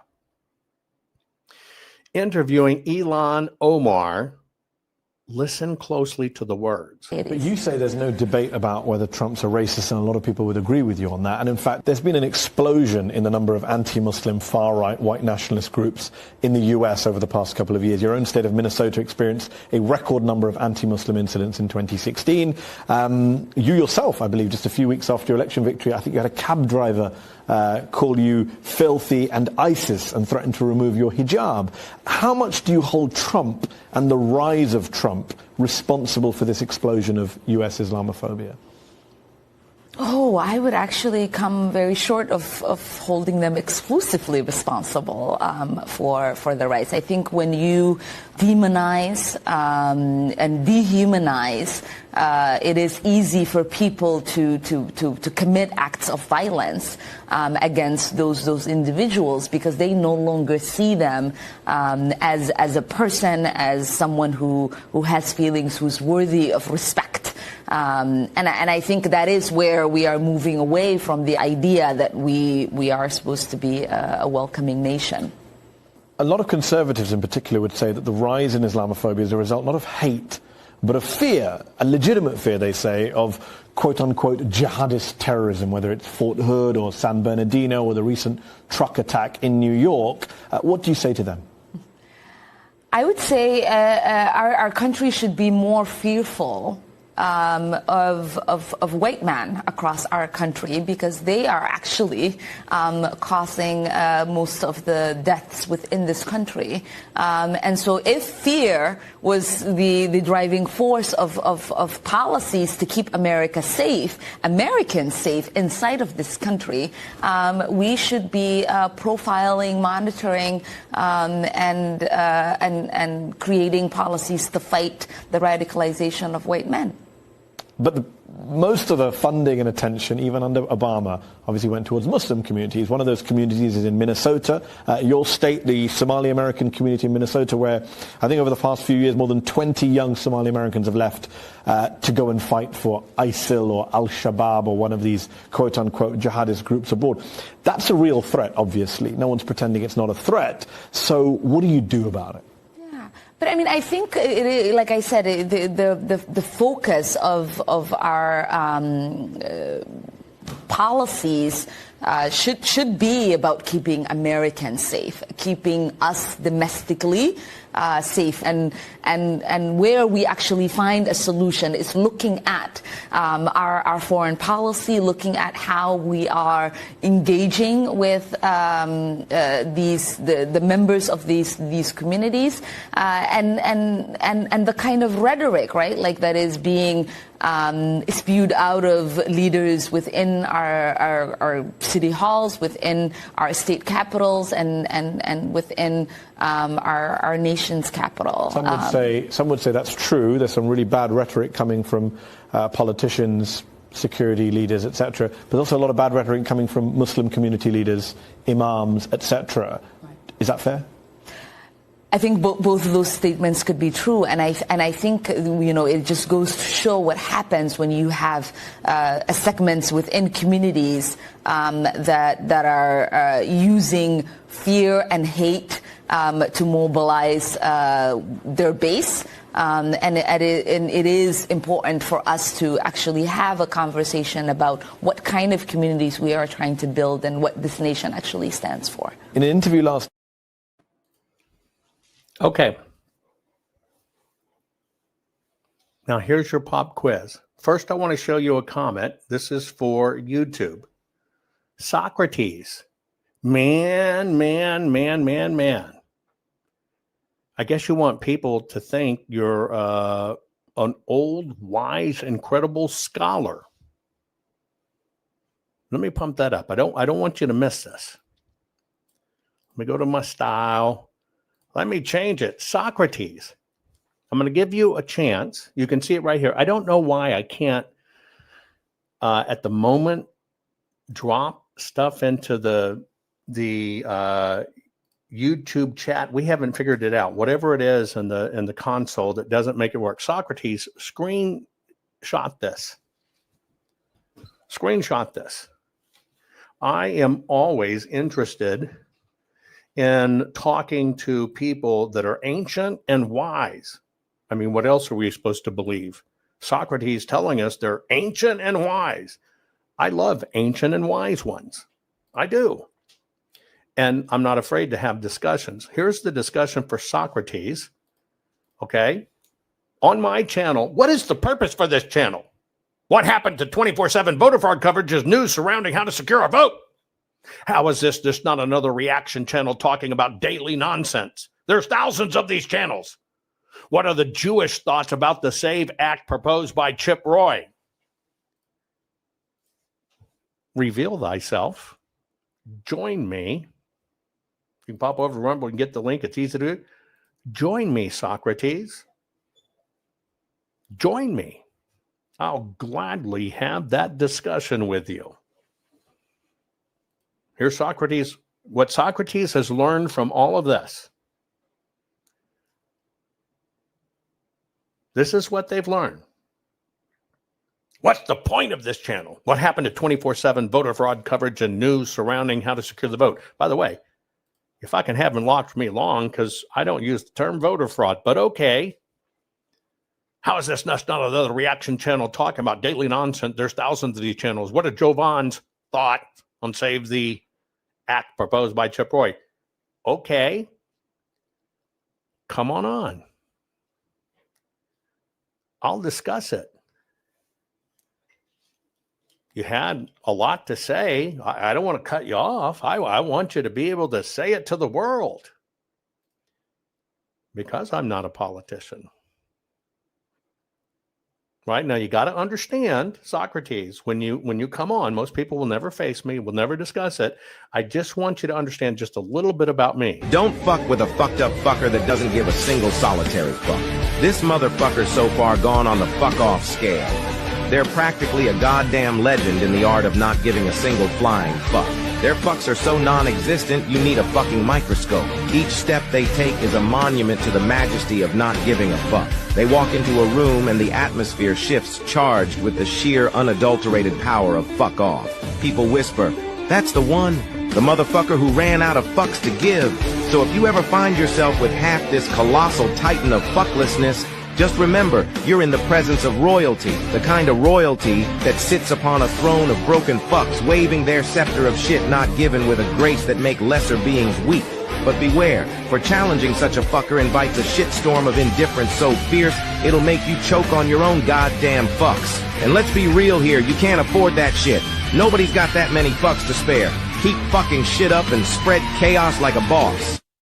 So even though I'm a titan of fucklessness, come on, let's discuss it.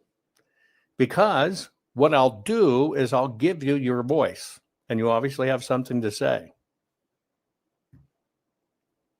You don't program my show, so I don't really give a fuck what you think I should be covering, because that's why my name's down here.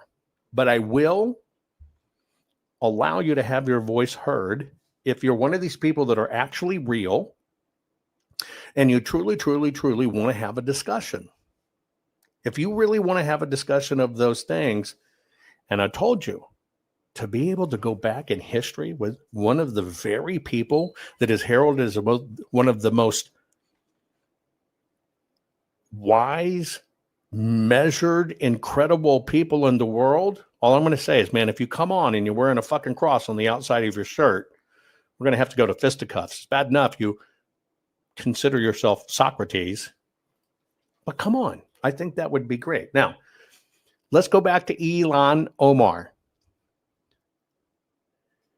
Is Ilhan Omar a bad person? Put it in chat. It's a very direct question. Is Ilhan Omar a bad person? Yes or no? Put it in chat. Okay? Most people will say yes. Now, the next thing is, what makes her bad?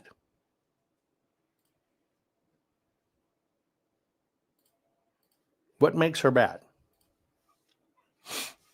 Okay? Put it in chat. What makes her bad?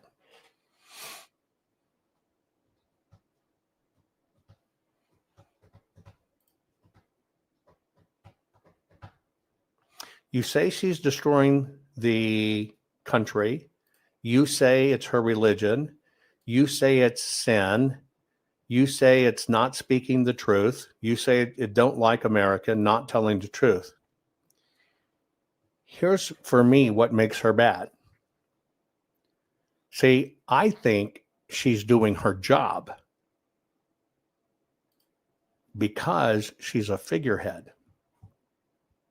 Now, it's a very, very simple move. See, you actually consider her an individual person.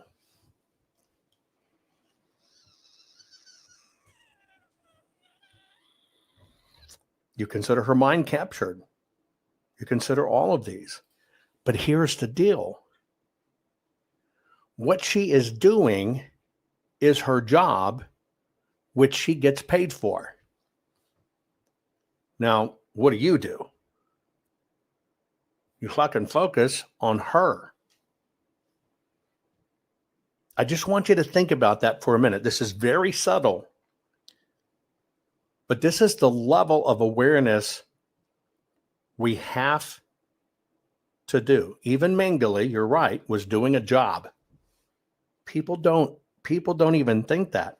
Some say her allegiance to Somalia, marrying her brother, has nothing to do with it. No. You know what it really is? She's doing her job. She is doing exactly what she is paid to do. Now,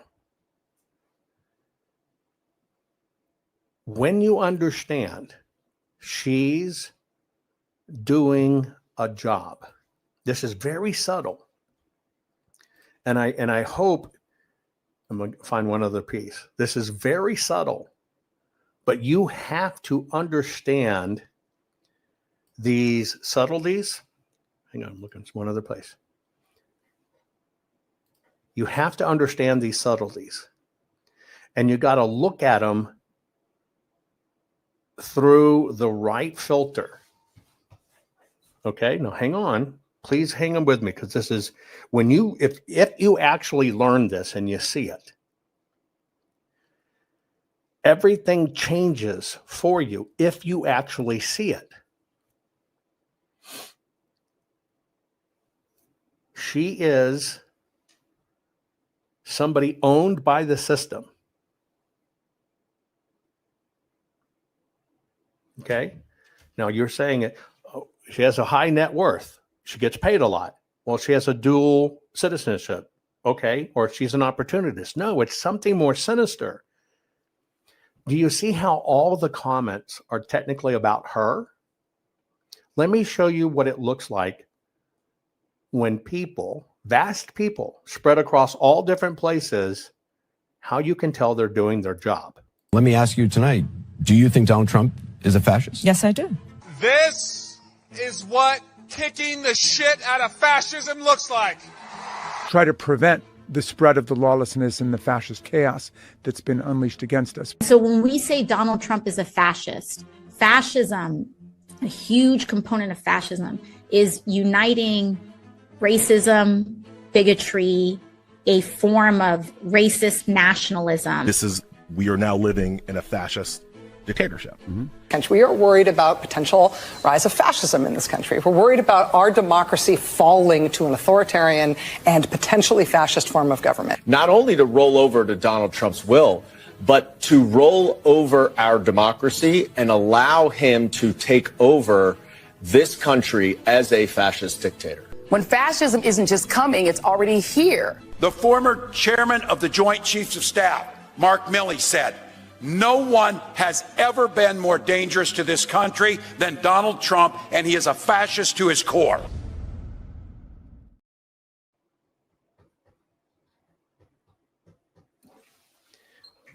What that makes obvious is what we see in the world, what we see as news, what we see in politics are fucking paid actors. We just think there's something else. You say she's trying to destroy America from within. No. See, you're keeping it too isolated. That's not the issue. She and all these other lawmakers are no different. This is why we got to do a gut check and a reality check. If you keep on thinking that Ilhan Omar fucking matters and is the problem, you're already lost. You're lost in the dialogue. You're not connected to reality. Because here's why. You think she's a lawmaker. No. She is an inserted, paid actor doing a very well-paid job. By the way, and she doesn't give a fuck about what you think about her. You know why it doesn't bother her? You know why they keep on doing it and going through the system?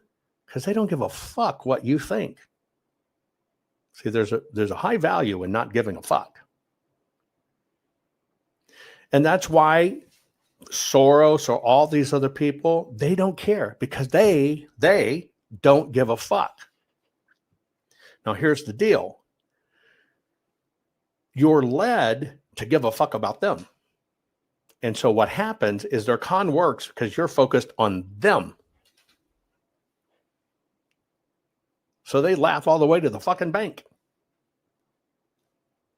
They laugh all the way to the bank because you bought into their acting job. She doesn't care about destroying America.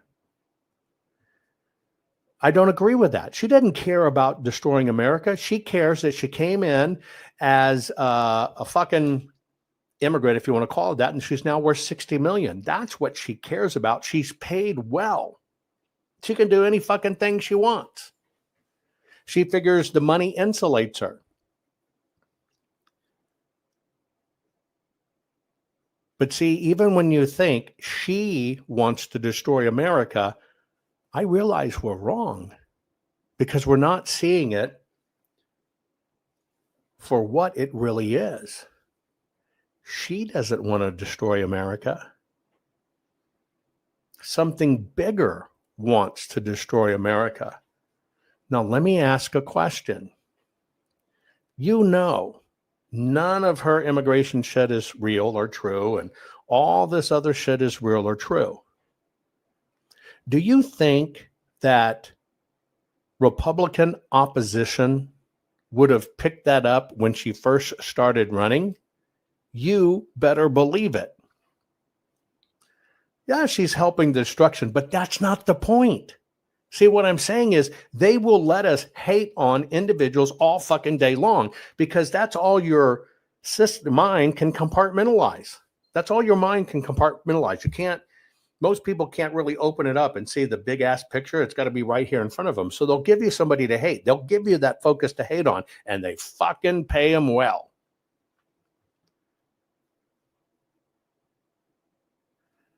But see and there you go. This is where it is. They will keep us chasing squirrels. Where you've got to get is to understand the system does it. And yes, you hate these people. And that's what the system wants you to do. Here's what you need to learn. Ilhan Omar doesn't fucking matter. What matters is the system that put her there. Because I'm telling you right now, they didn't miss the opposition intelligence on her. They fucking let her in. They all approved her. Now, why would they approve something like that? Because it's a racket to keep us in chaos.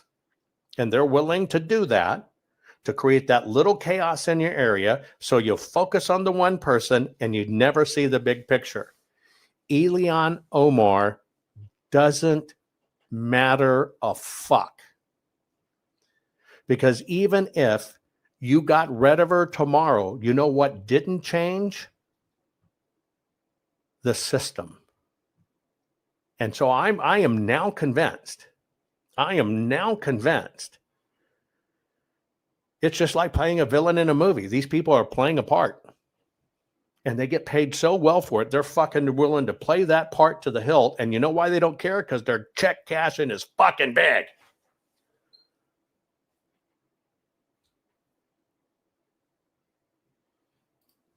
Yeah, and it's just a use program. They just use her. And they own her.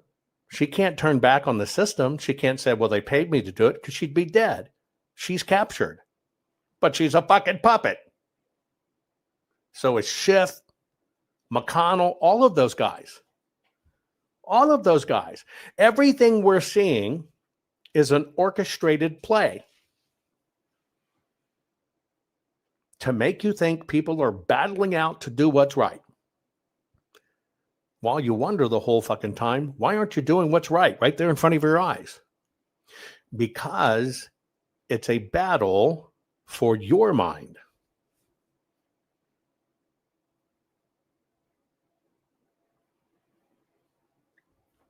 They will lie to your face. They will go into court about a defamation case.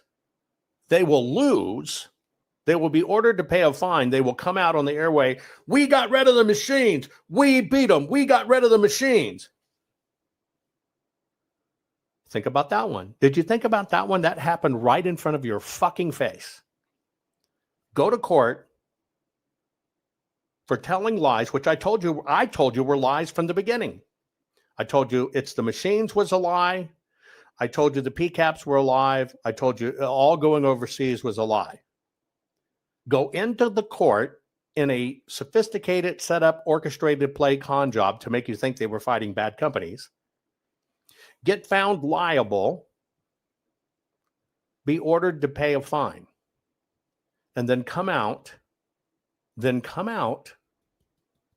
and tell you, we won. We won. See, I told you the machines were bad. We won. We fucking kicked their ass. We won. The machines were bad. We got it done. Right? You heard that, right? Right? You heard that in front of your own face. Swore. You glossed over it because there's a cross hanging on the outside. And you watched the court play by play, which, by the way, if it's one of the most important things in the world, are voting, and if it's critical and the system basically was all a sham, it was the big lie. Let me ask you a question. Why didn't they broadcast it?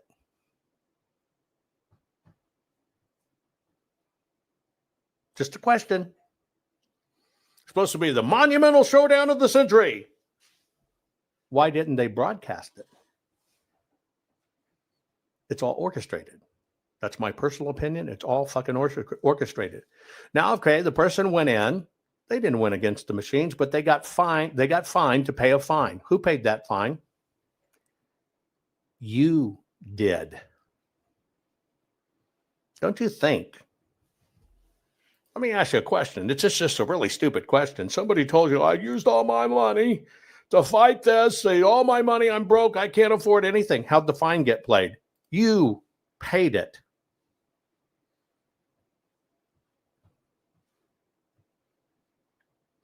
Bat Quarter wants to know, cross on the outside or Star David on the outside, which is worse?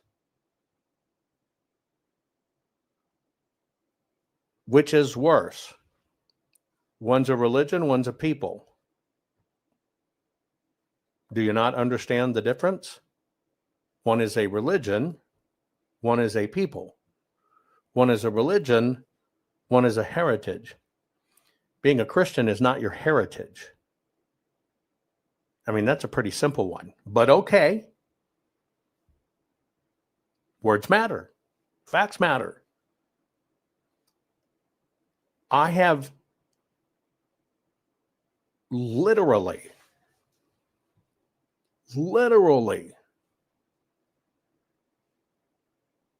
come to realize we are all caught in such a horrible orchestration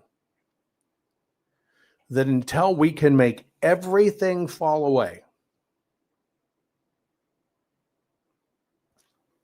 and focus, we're not going to win.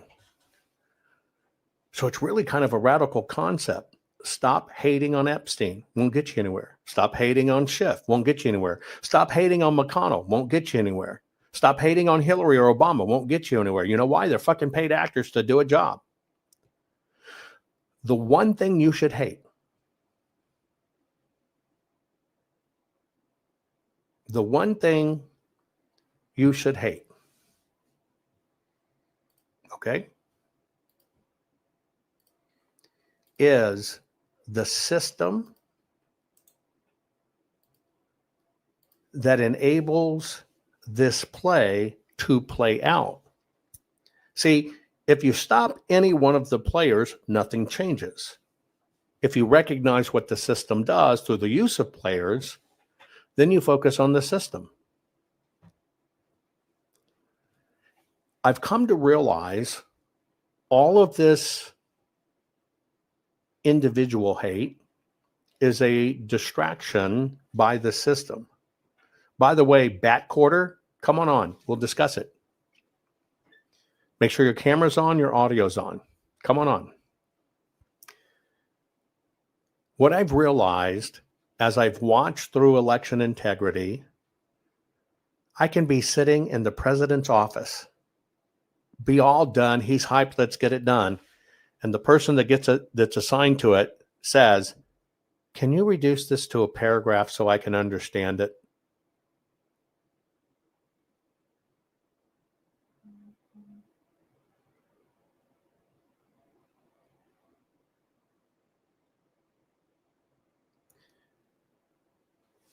And I've done such deep soul searching over all of this. Just like I can show you that clip from Elon and you can just add it. And then I realize we've been trained to do that. And it's so ineffective.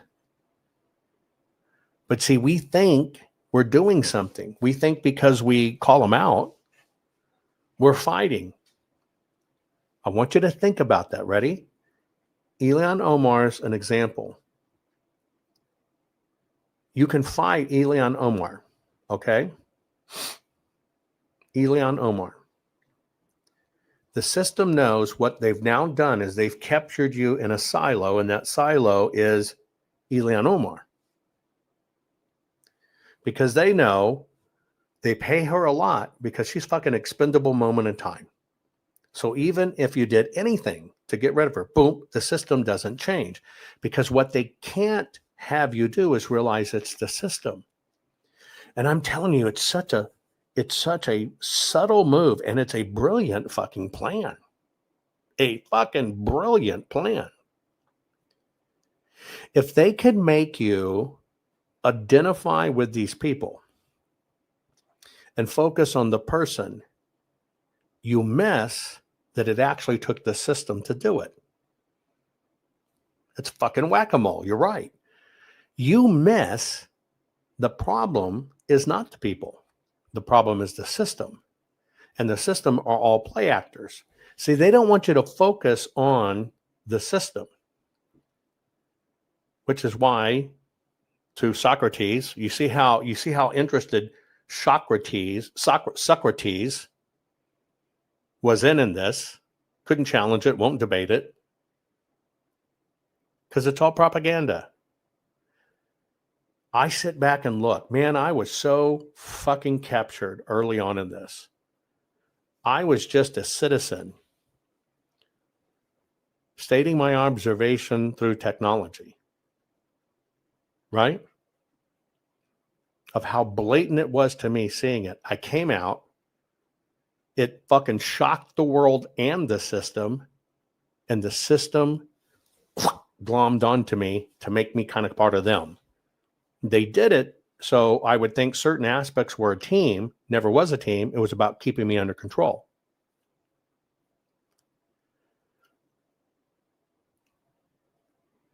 It was all about control. All the same people involved, by the way. I soul search these things day and night. I soul search and can only judge myself by moving the needle. That's the only thing I know. Get results. That's all I know. Get results. And I will do whatever it takes to get results. Even if that means working myself to fucking death or dying, I will go to get results. But as I step back and have kind of a unique perspective working at X level over here, or this level behind scenes, this level over here, and communicating with you, my family and friends, every single day, I think I've finally become very aware of how it's really done. And it's because they give us people to hate. Now, my breakthrough was, I always told you for years, go back, audit me, Soros is not the problem. I told you, I'm thinking that Soros is a play actor in this. Then another person they can't control, Elon, comes in, and they find with Doge, they find out, holy shit, it was fucking USAID money he was spending and turning around and making money on, which is our money. We paid for it. And that really caused me to do some very serious soul searching about everything. About everything. To the point, I asked simple questions like, why wouldn't somebody cover the absolute truth about what happened in the 2020 election on their podcast to show America? And it's only for two reasons. They're paid and told not to, and they're driven by that's their source of income. Or the second part of it, they're afraid of it because they are afraid of what people in the system will think of them because they're actually doing the truth. And that's how it works. And when I realized that, when I really realized looking at the breakthrough of Doge, wow, it became very apparent that it's even bigger than we think. They have given us thousands of people to hate. They've given us thousands of symbols of hate. Why? Because they got to appeal to so many people as possible. Think about this. They've got to give you so many people as possible to be distracted by, that you're caught up in the distraction because you chose the one that tripped your trigger.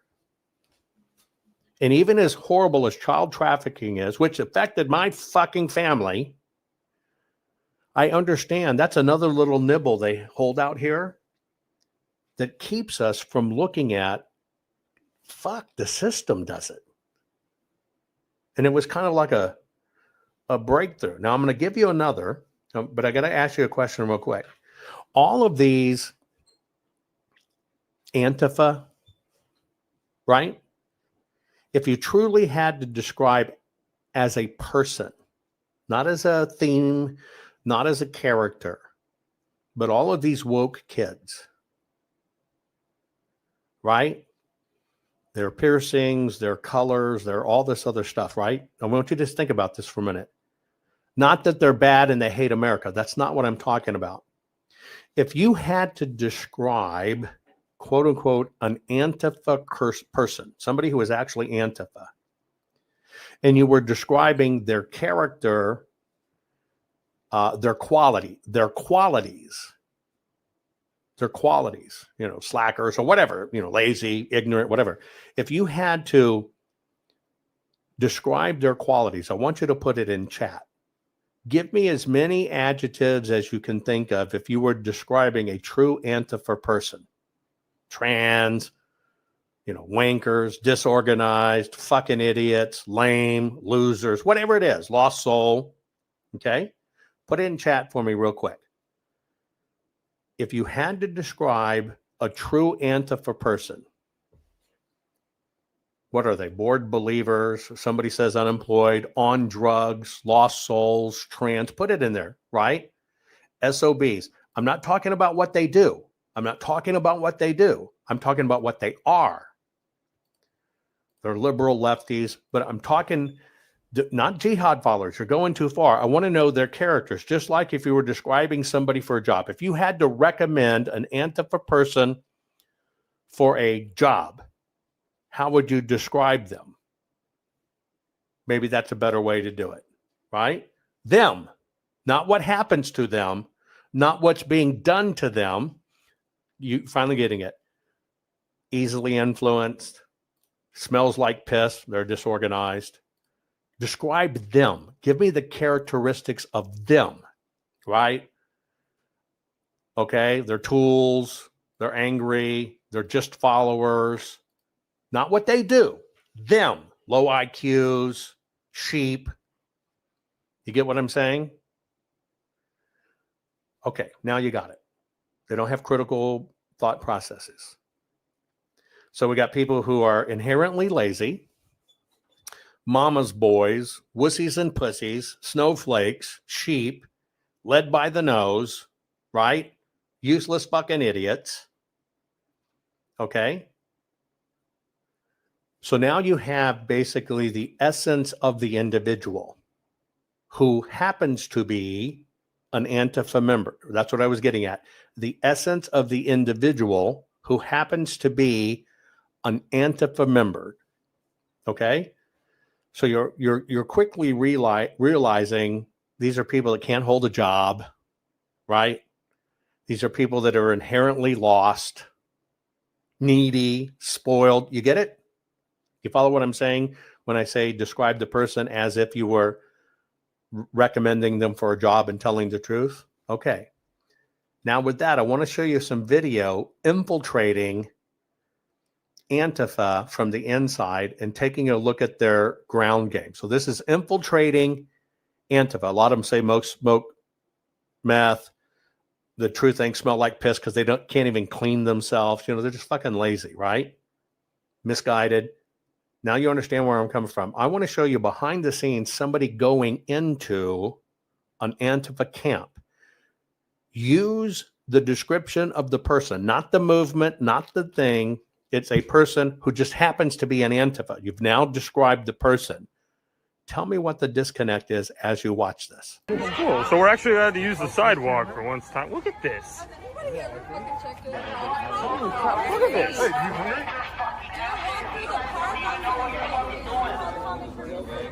I don't have Just looking. I mean, there's a lot of it. It's awfully organized. It's pretty nice. Pretty well done. It's community. I know, but don't get your grubby, ungloved hands on them.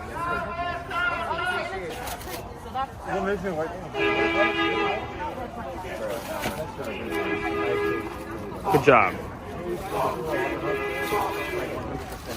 In case you missed it, fuck you! Hey, Amanda, how you doing?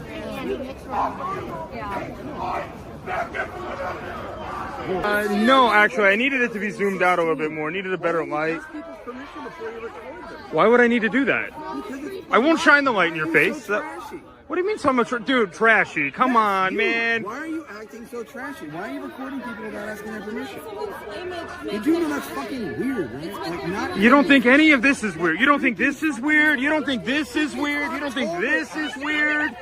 You don't think any of this is weird. This is all normal. Do you know what time it is? It's a Tuesday night. Huh? We know what time it is. We know what we're doing. What are you doing? It's good. Why are you being so crazy, man? You do this for money, right? I'm doing this for money? If only you knew how much it cost me to be here. If only you knew how much it cost me to be here.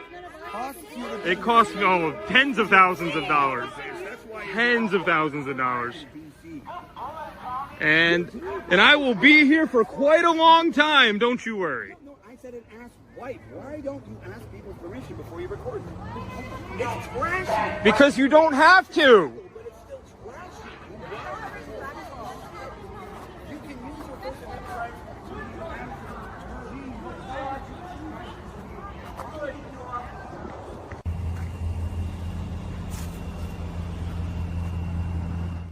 Okay. Now get ready.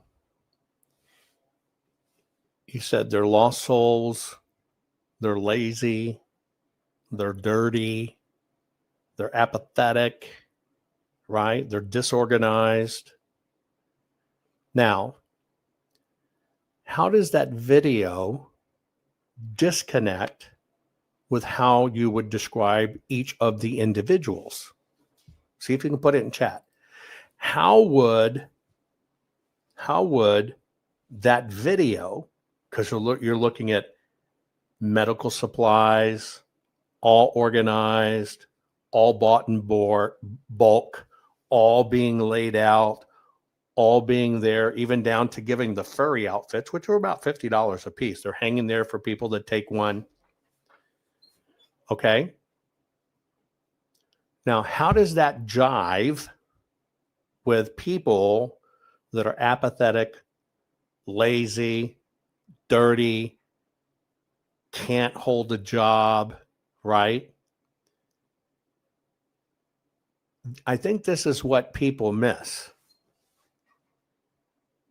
right? What you're missing is it's a well-oiled and funded machine.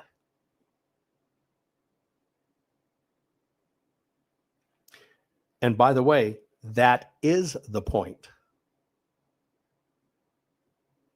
They are a well-oiled and funded machine. Those people are taken care of. Those people, just like our politics or media, are paid actors. That's the whole deal. But see, we don't see that. We see the individuals. There's no other explanation why they have that. But what you have to understand, we can hate Antifa. We can even hate the freakazoids in Antifa. But our hate and focus is in the wrong place. Because, and that's the power of hate. That's the power of the system giving you somebody to hate. You see that fucking blazed haired bicolor head, piercings and shit, and it's like, fuck you out. But we missed the whole point.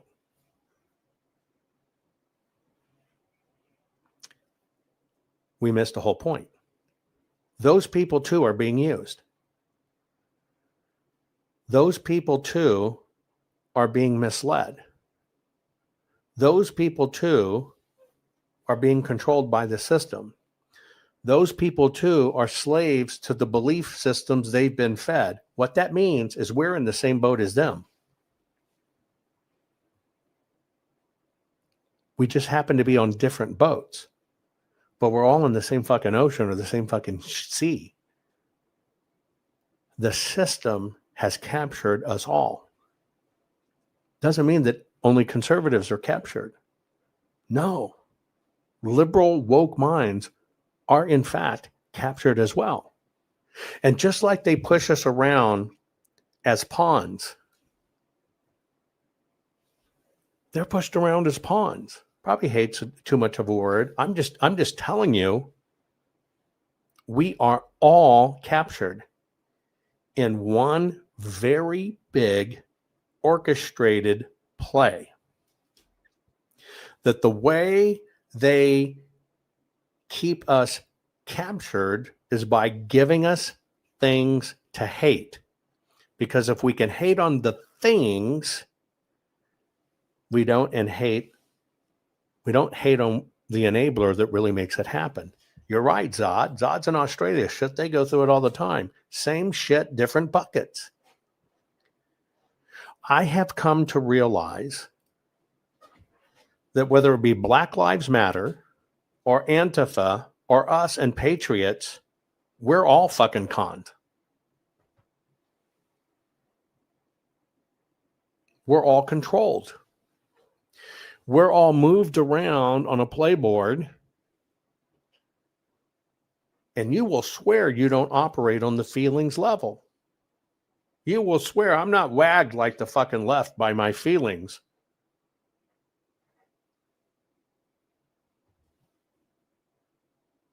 Fuck. Yes, we have. Because we can get convinced because somebody says they're a patriot that they're really a fucking patriot. We think shallow things that just because somebody wears a cross on the outside of their shirt, they're a good hero. We are all caught Every single person on this planet has been captured by slavery. And we're being taught to hate each other, to hate the hyphen, and to focus on that. And while we don't focus on that, while we're all gathered in chaos, they're fucking robbing us blind, using us as earning battery units. We might not be a little watery, greasy egg pod, but they have us. They have us. And what they do is they distract us by giving us things to be distracted by. Riots, fools, idiots, parades. And it's really, you're right, it's really hard to fathom. But I'm telling you, it's the truth. When I just look at it, because you take that organization out, what is his Antifa? You take that organization and support out, it doesn't happen. They're too fucking lazy. They're too disorganized.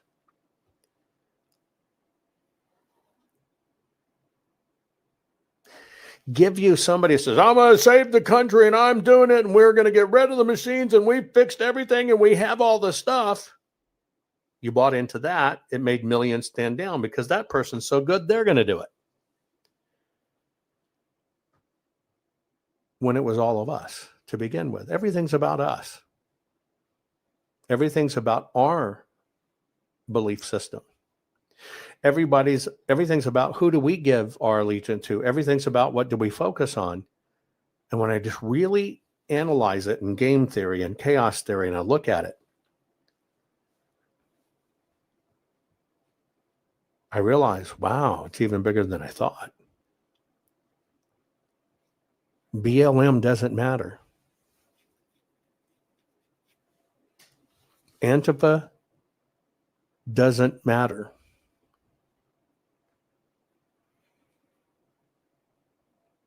Patriots don't matter. Please take it in the context I'm telling you. Heroes don't matter.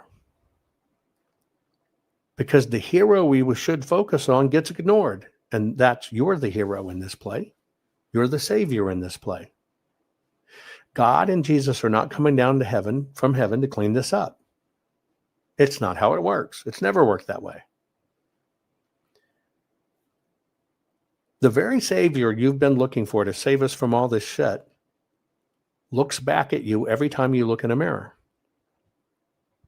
The very person who can change this is the person you look at the most in your own day. The very person who can change all of this is the only person you control, and that's you. It's so fucking ironic, isn't it? You want to just shake these fuckers. That's why I named my program Cut the Crap, because you want to grab these motherfuckers by the lapel and go, fucking knock it off.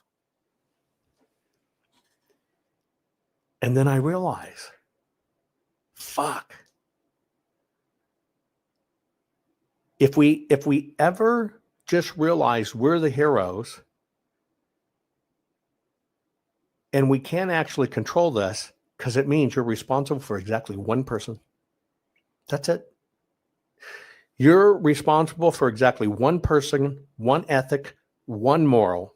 Be true, be ethical, be a fucking warrior, and be responsible for yourself. Yes, the more people we get to think that, and if they truly focus on ethics and morals and what's right, and they truly see how big this game is, then we all get on the same page, and that's great. But the only person you can control and fix is you. People are now saying, well, what the fuck do we do? Who do we trust? Yourself. Don't even trust me. Trust yourself. Can you recognize truth? Can you accept the fact that you were fucking made in the image of God And God is all powerful. Do you not fucking get that? Did God fuck up when he made you and he held out on you and said, well, I'm not going to give this person any power? No, you're made in his image. And the irony of that is it means we can create or we can destroy. We can be good or we can be bad or we can be apathetic. But man, you were given the power. And we all run around trying, pointing at everything else, pointing at the system, which we know is broke. And you're right. Lazy people always accept another man's truth. And I've looked at it and go, you know what? I won't let myself down. I won't let myself down. I won't betray myself. I know what that feels like. I will hold the one person that matters to the highest standards, and that's me, because I can't hold other people to a high standard. They fucking let me down. I can't hold politicians to a standard because I can't control them, and they let me down. But I know what? If I could set people free, just as the Bible says, it's all about truth and knowledge. That's it. Truth will set you free. That is the truism. When you can finally see it and finally see, man, you have a say, you have a voice, and you have a will. Then you got to get really focused. And the real focus is, am I focusing on the things that move the ball? Which is what took me to that next level. Evil thinks this out. And so evil will give you little bitty tasks where you think you're moving the ball. We got to get rid of Elon Omar. You're fucking not moving the ball. And that's when I kind of had the breakthrough in what's really going on. The evil knows that when we wake up and know we got to be ethical and we got to be true and we got to be warriors and accept our role in this and be uncompromised, then you also have to accept, just like in elections or everything else, evil leaves no stone unturned. None. And so just like they packaged themselves in this big fucking play we're talking about, like I told you, conservative media just moved into the vacuum of mainstream media, and they do the exact same stuff. Then I realized, wow, evil gives us all these assignments. It's a system. You're fucking right. Evil is a system. It's a fucking well-oiled, operating, motherfucking, dominating system.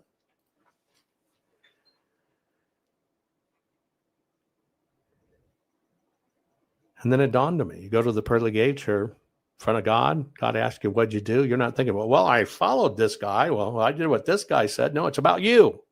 Everything's about you. And it's the only one you can be accountable to.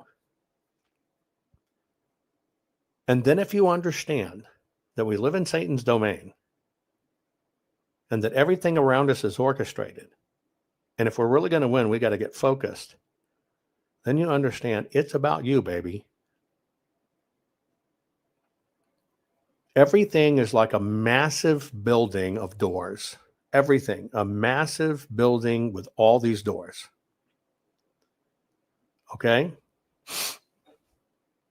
And I'll give you an example. Jennifer thought it was important here to say the word goddamn, that's offensive to God. It is not. That is a wrong application of the word. Goddamn meant God will damn you, not damn God. So you've been taught by the church that that's what it meant. What God actually taught, if you knew your theology, is they taught you, for all the people that tell you they're holy, great, and Christians, they use that as a window dressing and don't operate right. That is what blasphemy is, not saying the word goddamn. Goddamn is not God be damned. It's an act. God will damn you. It's all in history. But your own definition of the word get you offended, and you'll turn off. You might even turn off just because I said that there. If things like that shock you, offend you, and make you turn away, you're already conquered. That's the whole thing. And it's only because of what you were told that meant, versus if you go back and study it and really understand it, what it actually meant. The saying is not, God be damned. It's not. Never has been. It was an emphatic statement. God's going to damn you. God has damned you. But you turned away from it. That used God's name in blasphemy. And then you don't even understand what God taught. God taught, don't say you're a Christian. And then fucking don't live it as a life. That's blasphemy. By the way, the only religion that actually truly takes into account that you've blasphemed is Islam, and they execute you for it. You embrace that theology too? Said, God damn. It's all the deception. It's all the deception. And you're right, the Hebrew to English translation is not correct. I've lost my voice, I'm sorry. It's us, folks. It's us. Everything's a play. We've been captured. I hope I can do my little part in a building with 1,000 doors. Crack open one door to allow you to see the inner workings of the machines behind the curtain. And you go, holy fuck. Because getting rid of Antifa, if we could and get rid of Antifa, nothing would happen. Let me tell you why. You already have the proof. You know why you already have the proof? Remember that bullshit Patriot Front? Supposedly they're white supremacists, blah, blah, blah, blah, blah, blah. Did you notice that when Doge came in and cut off the funding, they disappeared?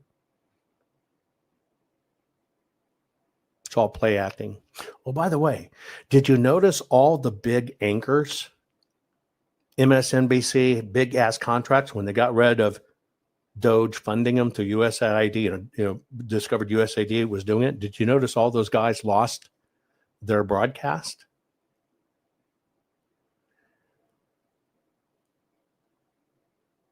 Play acting. I'm asking you to focus on what moves the needle. And that focus means you looking at yourself, looking in the mirror, getting very serious about what this is and understanding it's bigger than all of us. It's the system. And the only way we can affect the system is if we get clear on knowledge and we focus on the only thing that really can ultimately fix the system. And by the way, that's focusing on our elections properly. That's it. That's it. Which is why I have this 2 new mottos. I don't give a fuck anymore, a fuck anymore, a fuck anymore. I don't give a fuck anymore, a fuck anymore, a fuck anymore. Don't fuck with a fucked up fucker that doesn't give a single solitary fuck. This motherfucker's so far gone on the fuck off scale. They're practically a goddamn legend in the art of not giving a single flying fuck. Their fucks are so non-existent, you need a fucking microscope. Each step they take is a monument to the majesty of not giving a fuck. They walk into a room and the atmosphere shifts charged with the sheer unadulterated power of fuck off. People whisper, "That's the one, the motherfucker who ran out of fucks to give." So if you ever find yourself with half this colossal titan of fucklessness, just remember, you're in the presence of royalty, the kind of royalty that sits upon a throne of broken fucks, waving their scepter of shit not given with a grace that make lesser beings weak. But beware, for challenging such a fucker invites a shitstorm of indifference so fierce, it'll make you choke on your own goddamn fucks. And let's be real here, you can't afford that shit. Nobody's got that many fucks to spare. Keep fucking shit up and spread chaos like a boss.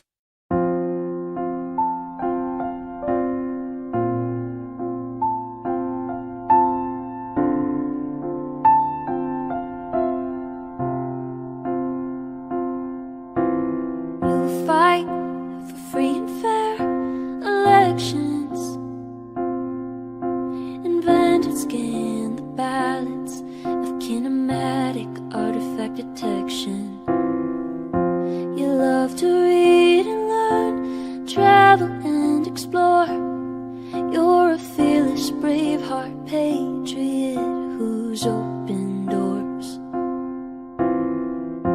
You are courage, you're our voice. Jovan, we thank you for what you're fighting for. You're our warrior. You are brave like a lion. You're David fighting Goliath, couldn't ask for more. You're our warrior. Think of what you've done for you, for me, for our country. You'll go down in history as our warrior.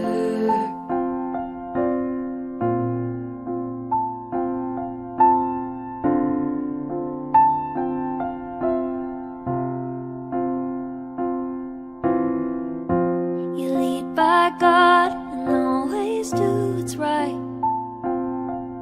In the battle for our nation, you lead the fight. We pray for your safety, the armor of God to protect you from all of us. Here's a thank you for all that you do.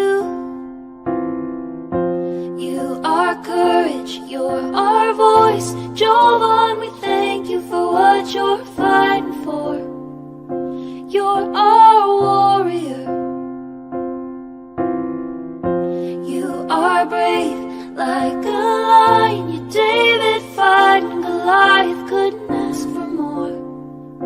You're our warrior. Think of what you've done for you, for me, for our country. You'll go down in history as our warrior.